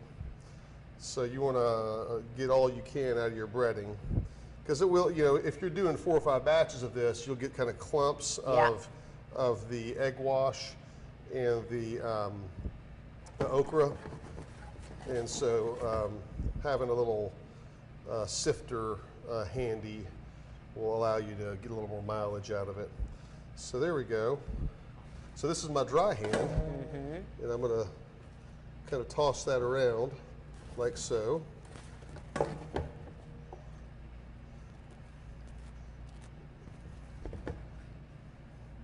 Flip it around. You can try that at home. Okay, so that's ready to go. All right. And I think we're about ready to fry. Very good. I'm going to wash my hands. Of course, we could do fried green tomatoes today. We have the ingredients, but we're not gonna, because once again, I think this dish is going to be perfectly balanced with just 2 fried items rather than 3 or 4. Okay. So we're going to check, make sure this is at the right temperature, and this pone bread is looking perfect. It's like a thick paste. Almost like a polenta is what it looks like. It essentially is polenta. It's Ah. almost, it's just polenta in Italy is coarser ground cornmeal. Okay. It is polenta. It is a good old southern finely ground cornmeal version of polenta. All right. And in fact, if they do polenta frito in Italy, then they would make it very similarly to this. Got it. Okay. Now, once it reaches this stage, if you're not going to use it right away, you want to cover it with film wrap to make sure the oxygen doesn't dry it out. Right. So it doesn't lose any more moisture. Okay. Now I'm going to check the temperature of this oil. I'd mentioned earlier, you get the end of your spoon a little wet, and then you put it in there. Oh, I see it sizzle. See how it's frying Yes. like a piece of chicken or whatever? Okay. Now you know it's ready. Okay, very good. And it does not catch your wooden spoon on fire. No, when you do absolutely. that, You so- could also, I was taught that trick by one of my Japanese chefs at the California Culinary Academy in San Francisco, and they use chopsticks. There you go. Same kind of thing. So here, we're going to go through this. Okay. Now, just to save us a little time, I brought this. Because I'm going to dump the whole thing in here, like that. And then I'm going to kind of Sift it around. sift it around. And that way, all of this is ready to be fried There you without go. without all of the excess stuff, right? So then I can very quickly transfer it to my hot oil. Okay. So I'm And gonna- that's just a drying, like a cooling Yeah, rack. it's like a little cooling rack. Okay. Exactly. So here we go. Let's fry some okra. And you can tell it's sizzling with joy and happiness. 340, 325, somewhere in that range. All right. He's dropping these in one by one so that they don't end up in a giant clump. Yeah. So you get even cooking. You don't have to worry about the breading sticking next to its neighbor. And you want to add them relatively fast, but you don't have to be too crazy about it. Once they're golden brown, once I add them all, I'll stir them around, and then I'll start removing the brownest ones first. Yeah, because some of them are already starting to get a golden color in here. Yeah. And having this nice big cast iron skillet is helpful because that way you don't overcrowd them. You can do enough for a family of 6, or without having to do multiple batches. Right. Which is kind of nice. Because frying is always a little messy. But once you're comfortable with it, then it's not such a big deal. It's messy, Okay. and then the cleanup, so you want to have a good kitchen helper. So, a gotta put your fried food on a grocery sack. That's right. That's just part of it. And so I'm going to throw that grocery sack on the sheet tray, and I'm going to have this slotted spoon Okay. that I can remove, kind of fiddle with it, flip it, and then put it on here with. Very good. So here we go. I'm going to kind of stir it around a little bit. See how well that batter's sticking. And then the ones that look really blonde, I'm going to flip those. Make sure they get a little brown on both sides. It's not really an exact science. That's the beauty of down-home country cooking. Yes, it is. You know? Yes, it is. And I like these to be golden brown, and I like them to be soft in the middle, but not just super mushy. Some people have a hard time with okra, the little gooiness in the middle. Oh, I like it. But frying them lengthwise like that, you kind of get a little bit less of that. And I don't know what the science behind that is. I mean, it's just the way they're cut. But and just not over frying them. Yeah. Frying them at the right temperature until they're golden brown, and then That's it. immediately removing them also just gives you a little better texture. So these, I mean, you can tell look at that, beautiful. Oh, that is perfect. I mean, it just doesn't get any better than that. And a grocery sack soaks up just the right amount of oil, but it leaves a little bit. Just like great grandma would want. And really, I've got enough seasoning in the egg wash and the buttermilk egg wash and the flour cornmeal mixture. Really don't have to season these after they come out, but if you taste one and you feel like they need a little love, you can throw a little more salt and pepper on them. Right. You can always do that at the end. Okay, so these are done, and these are just gorgeous. They really are. I mean, you give me this with a little jalapeno ranch, and I'll be pretty happy.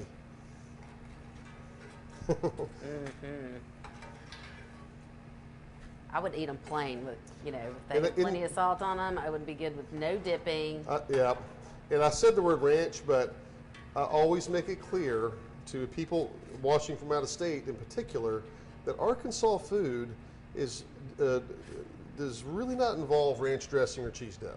No. Those are novelties that, yes, that's that what we it's use not a lot yet. in our state. That doesn't mean it's like the foundation of our cooking. Right. This, like I said, this to me is Arkansas food. This is exactly Arkansas home.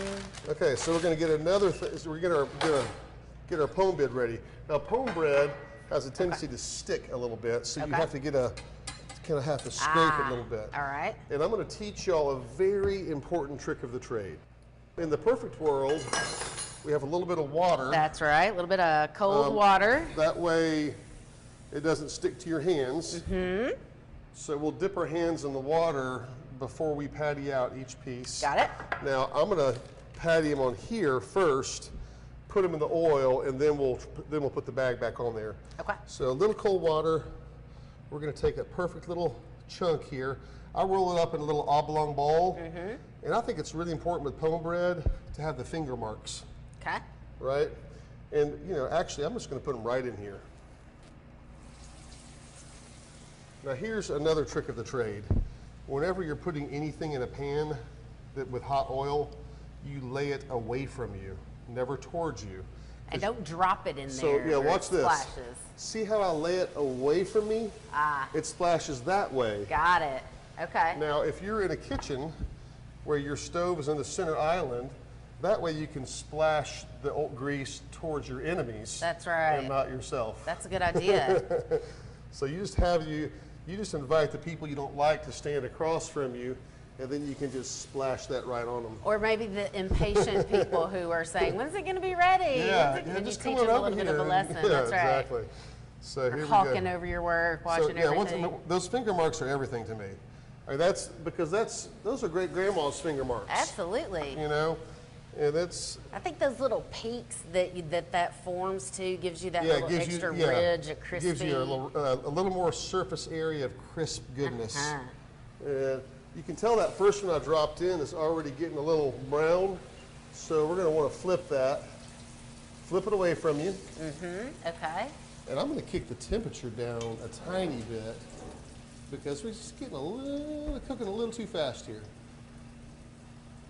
I didn't mean for it to go all the way off, but I think we'll be okay because this oil's pretty hot. So flip that away from you. Okay. Flip that away from you. You want them golden brown on both sides. Perfect. All right. I'm going to put a couple more pieces in there. I think that'll be enough for our little show plate, if nothing else. So now we got our little sack here ready to receive these beauties. And I got my spoon right here. Most of them are done. I'm going to flip the ones that are not quite ready. That actually makes like the perfect size. Yeah, so there's a perfect piece of pone bread. These are really nice, perfect consistency. If they're a little too wet, they have a tendency to stick to the bottom of the pan. And if they're... These all lifted easily, yeah. Yeah, they're... If the dough is a little too wet or the oil's not quite hot enough, then sometimes you have to get with a spatula and kind of scrape them a little bit. But these just kind of worked out perfectly. Now we would always put a pat of butter on these. And I think we're about ready to plate. So we're going to make a the Ruby Collier Thomas, born in Paragould, Arkansas in the year 1900. Wow. This is her summer plate. And so here we go. Obviously, we sliced these tomatoes at the very, very last minute. And I could slice these paper thin and be fancy, but she called it, she liked thick sliced tomatoes. Yes. And that was her thing. She wanted them like that. I mean, boom, that's it. It's tasty heirloom. I mean, yeah. What more would you want on that plate? I mean, we might do this so you and I can, here you go, we'll cut them like that. So, and here was another big deal. You know, in Italy, they put balsamic and olive oil and basil and, you know, everything on their tomatoes. Hold on, before I finish that thought, I'm gonna put a few of these little cherry tomatoes on there because they're so delicious and gorgeous. A couple different colors and textures. One more of these orange sun golds because those are my favorite. So, tomatoes, a la Ruby Thomas, Arkansas style, salt and pepper. Salt and pepper. No olive oil, no basil, no balsamic. That's it.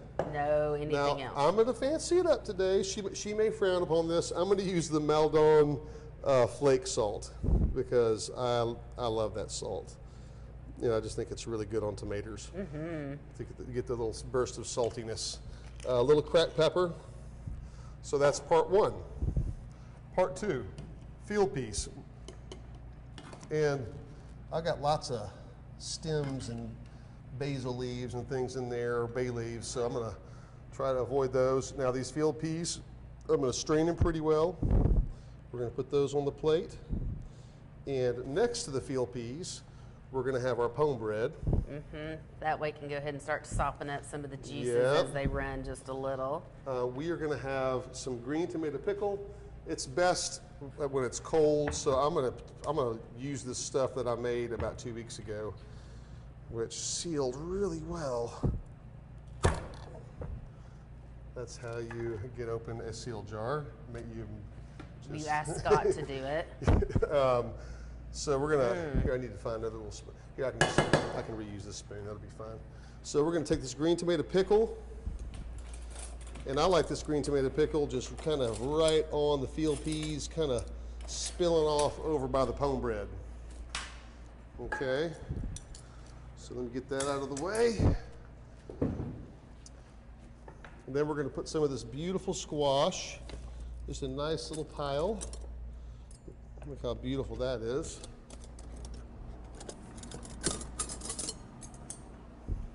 A nice little pile of green beans. And what I'm going to do with these green beans, now that they're perfectly cooked, to reheat them, put them back in boiling water for 10 seconds. And now you've got hot, perfectly cooked green beans. Aren't those pretty? And of course, I mean, what would this be without some beautiful fried okra? I mean, I feel like I kind of underdid it on the green tomato pickle. We can add that here in a minute though. But now, this is not vegan, but it's traditional. A little butter on the pone bread. And because if I didn't do that, my great-grandmother would roll over in her grave. Right, so this is for our peas. You want some of the corn? Oh yeah, the corn. Thank you for rescuing me there. Totally forgot about our corn saute. That's okay. I got so excited about all the food we were making, I forgot to get the silverware out, so I had to go that's fish the deal. for that. I mean, the summer plate has got so many vegetables, you might forget one or two. So you have to have someone like you to remind me. That's because Now, I don't want to miss a single this taste. is the beauty shot. That really This is the one, if you want a picture of it for social media or whatever, that's Arkansas food. This is what we eat in the summertime. And this is what, this is what I want to get back to. I want to open a restaurant one day where you can walk in and get this. Oh my gosh. Wouldn't that be fun? You'd have lines around the block. 15 seasonal vegetables that rotate depending on the season, and a big oak wood grill, and that's it. I think it's great. What more would you need? For the best part. I would implore you to start off with the tradition, and I'm going to actually fix you a bite. Okay. So you've got this, you have this beautiful pone bread, and you have these beautiful field peas and a little green tomato pickle. Don't mind my fingers here. Wow. And you just throw that in your mouth. There you go. Good luck. Well, that's a huge mouthful. That's a big mouthful, I'm sorry. Isn't that good? Oh my gosh. Yep. You see how the kind of the spicy and the fatty and the sweet. See how that well that works together. I'm glad you did that because I was a little bit. I am very much a salty person, not very much sweet. Yeah. Yeah, so I was a little worried about that. The green tomato pickle it's a condiment to be eaten with savory food. Yeah, because it's very important. It's got that sweet, but it's a savory style sweet. It's not like just in your face. Well, it's got a reasonable, if you think about it, there's really no dressing on here. There's no vinegar, there's no oil. So the green tomato pickle has so much cider vinegar in it. Yeah. And then you take a bite of that corn and the squash and tomato, and suddenly you want some more of that acid, some more of that kind of sweet acid. And then you got your tomatoes. I mean, nothing better than a thick slice, ripe Arkansas heirloom tomato. Look at that. With salt and pepper. That's all you need. That's it. Squash.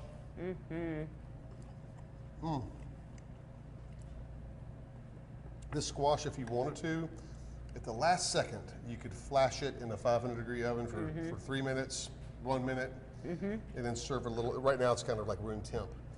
It tastes good room temp, though. And you could actually serve that as small and delicate as these are. That would make a great on like an appetizer. And they're cooked through, but they're still a little bit firm, which is the way I like them. Yeah. Taste you a bean here. Yes, I do want it. We've given up on the forks now. Perfect. Yeah, not, once again, I like the 2-hour cooked bean version with butter and bacon, but also just a really great, fresh, tender bean. Green bean is great. Corn and pepper.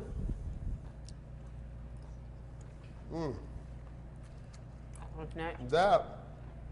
Imagine that corn sauteed with just a great piece of roasted salmon, and I would do a little beurre rouge or beurre blanc over it, maybe some fresh basil. But I mean, that to me is a great side dish for almost anything. That's perfect flavor too. It's not overwhelming in any way. We'll try this okra here. I snuck one of these when you weren't looking while ago. Well, now actually, now that I've gone through all that, I do want a little salt on those okra. It's got to be perfect, right? Want maybe a little more cracked pepper. So in hindsight, maybe I would have done that right out of the fryer. Here, try that piece. That salty piece might look good. That's so good. All of this is so good. Yeah, and you know what? This is 95% the farmers and about 5% us. Oh yeah. I mean, this is all about going to the farmers market, supporting local farmers, and sharing in their hard work and the bounty and their labor of love. It's just better for you and your family and your community and your economy, all of those things. Right. There's so much more nutrition in healthy. something that was picked and delivered a day or two ago. It's naturally healthy, and this is naturally vegan with the exception of the butter I put on the pone bread. And the corn. And the corn. That's right. So, but I mean, you could imagine you could leave those things out and it would be fine. which is probably the most unhealthy part. It's the best. But it is the best part. Yeah. The pone bread is I think I may have to give up my wintertime cornbread making and just do pone. And what's cool is that batter, put it in a Ziploc bag, throw it in the fridge, fry it up 2 days later. And that way you're eating fresh, hot pone bread as, you know, to order, rather than baking a bunch and then having it get stale or weird. But yeah, and when it soaks in that juice and the sopping, the pot lick kind of bean juice, and a little bit of juice from the green tomato pickle. This is the bomb right there. That's good. That's good, y'all. Try it at home. Good job. Woohoo! Thank you so much. We did it. Thank you. This was super awesome. I want to come back and do it. Let's do this in the wintertime, and we'll do an Arkansas winter plate. Yes, please. Yes, I would love to do that. Yeah, absolutely. That'd be fun. Okay, well, I hope that everybody at home has enjoyed this as much as I have today.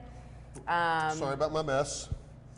Messy cooks are best. A little frantic. It's okay. It's all good. That's exactly how I get in the kitchen too. But yeah, try these recipes. Maybe not do the whole thing at one time if you're a little bit nervous about it. You got a smaller cookie. Start with the peas and the pone bread and the green tomato, and then and then start adding from there. That's right. I mean, maybe tomatoes too. Go ahead and throw that in there from the beginning. Well, that way, if you ruin everything else, your sliced tomatoes. Pone bread and tomatoes are a meal in themselves. Yes, You can't go wrong with that. You cannot.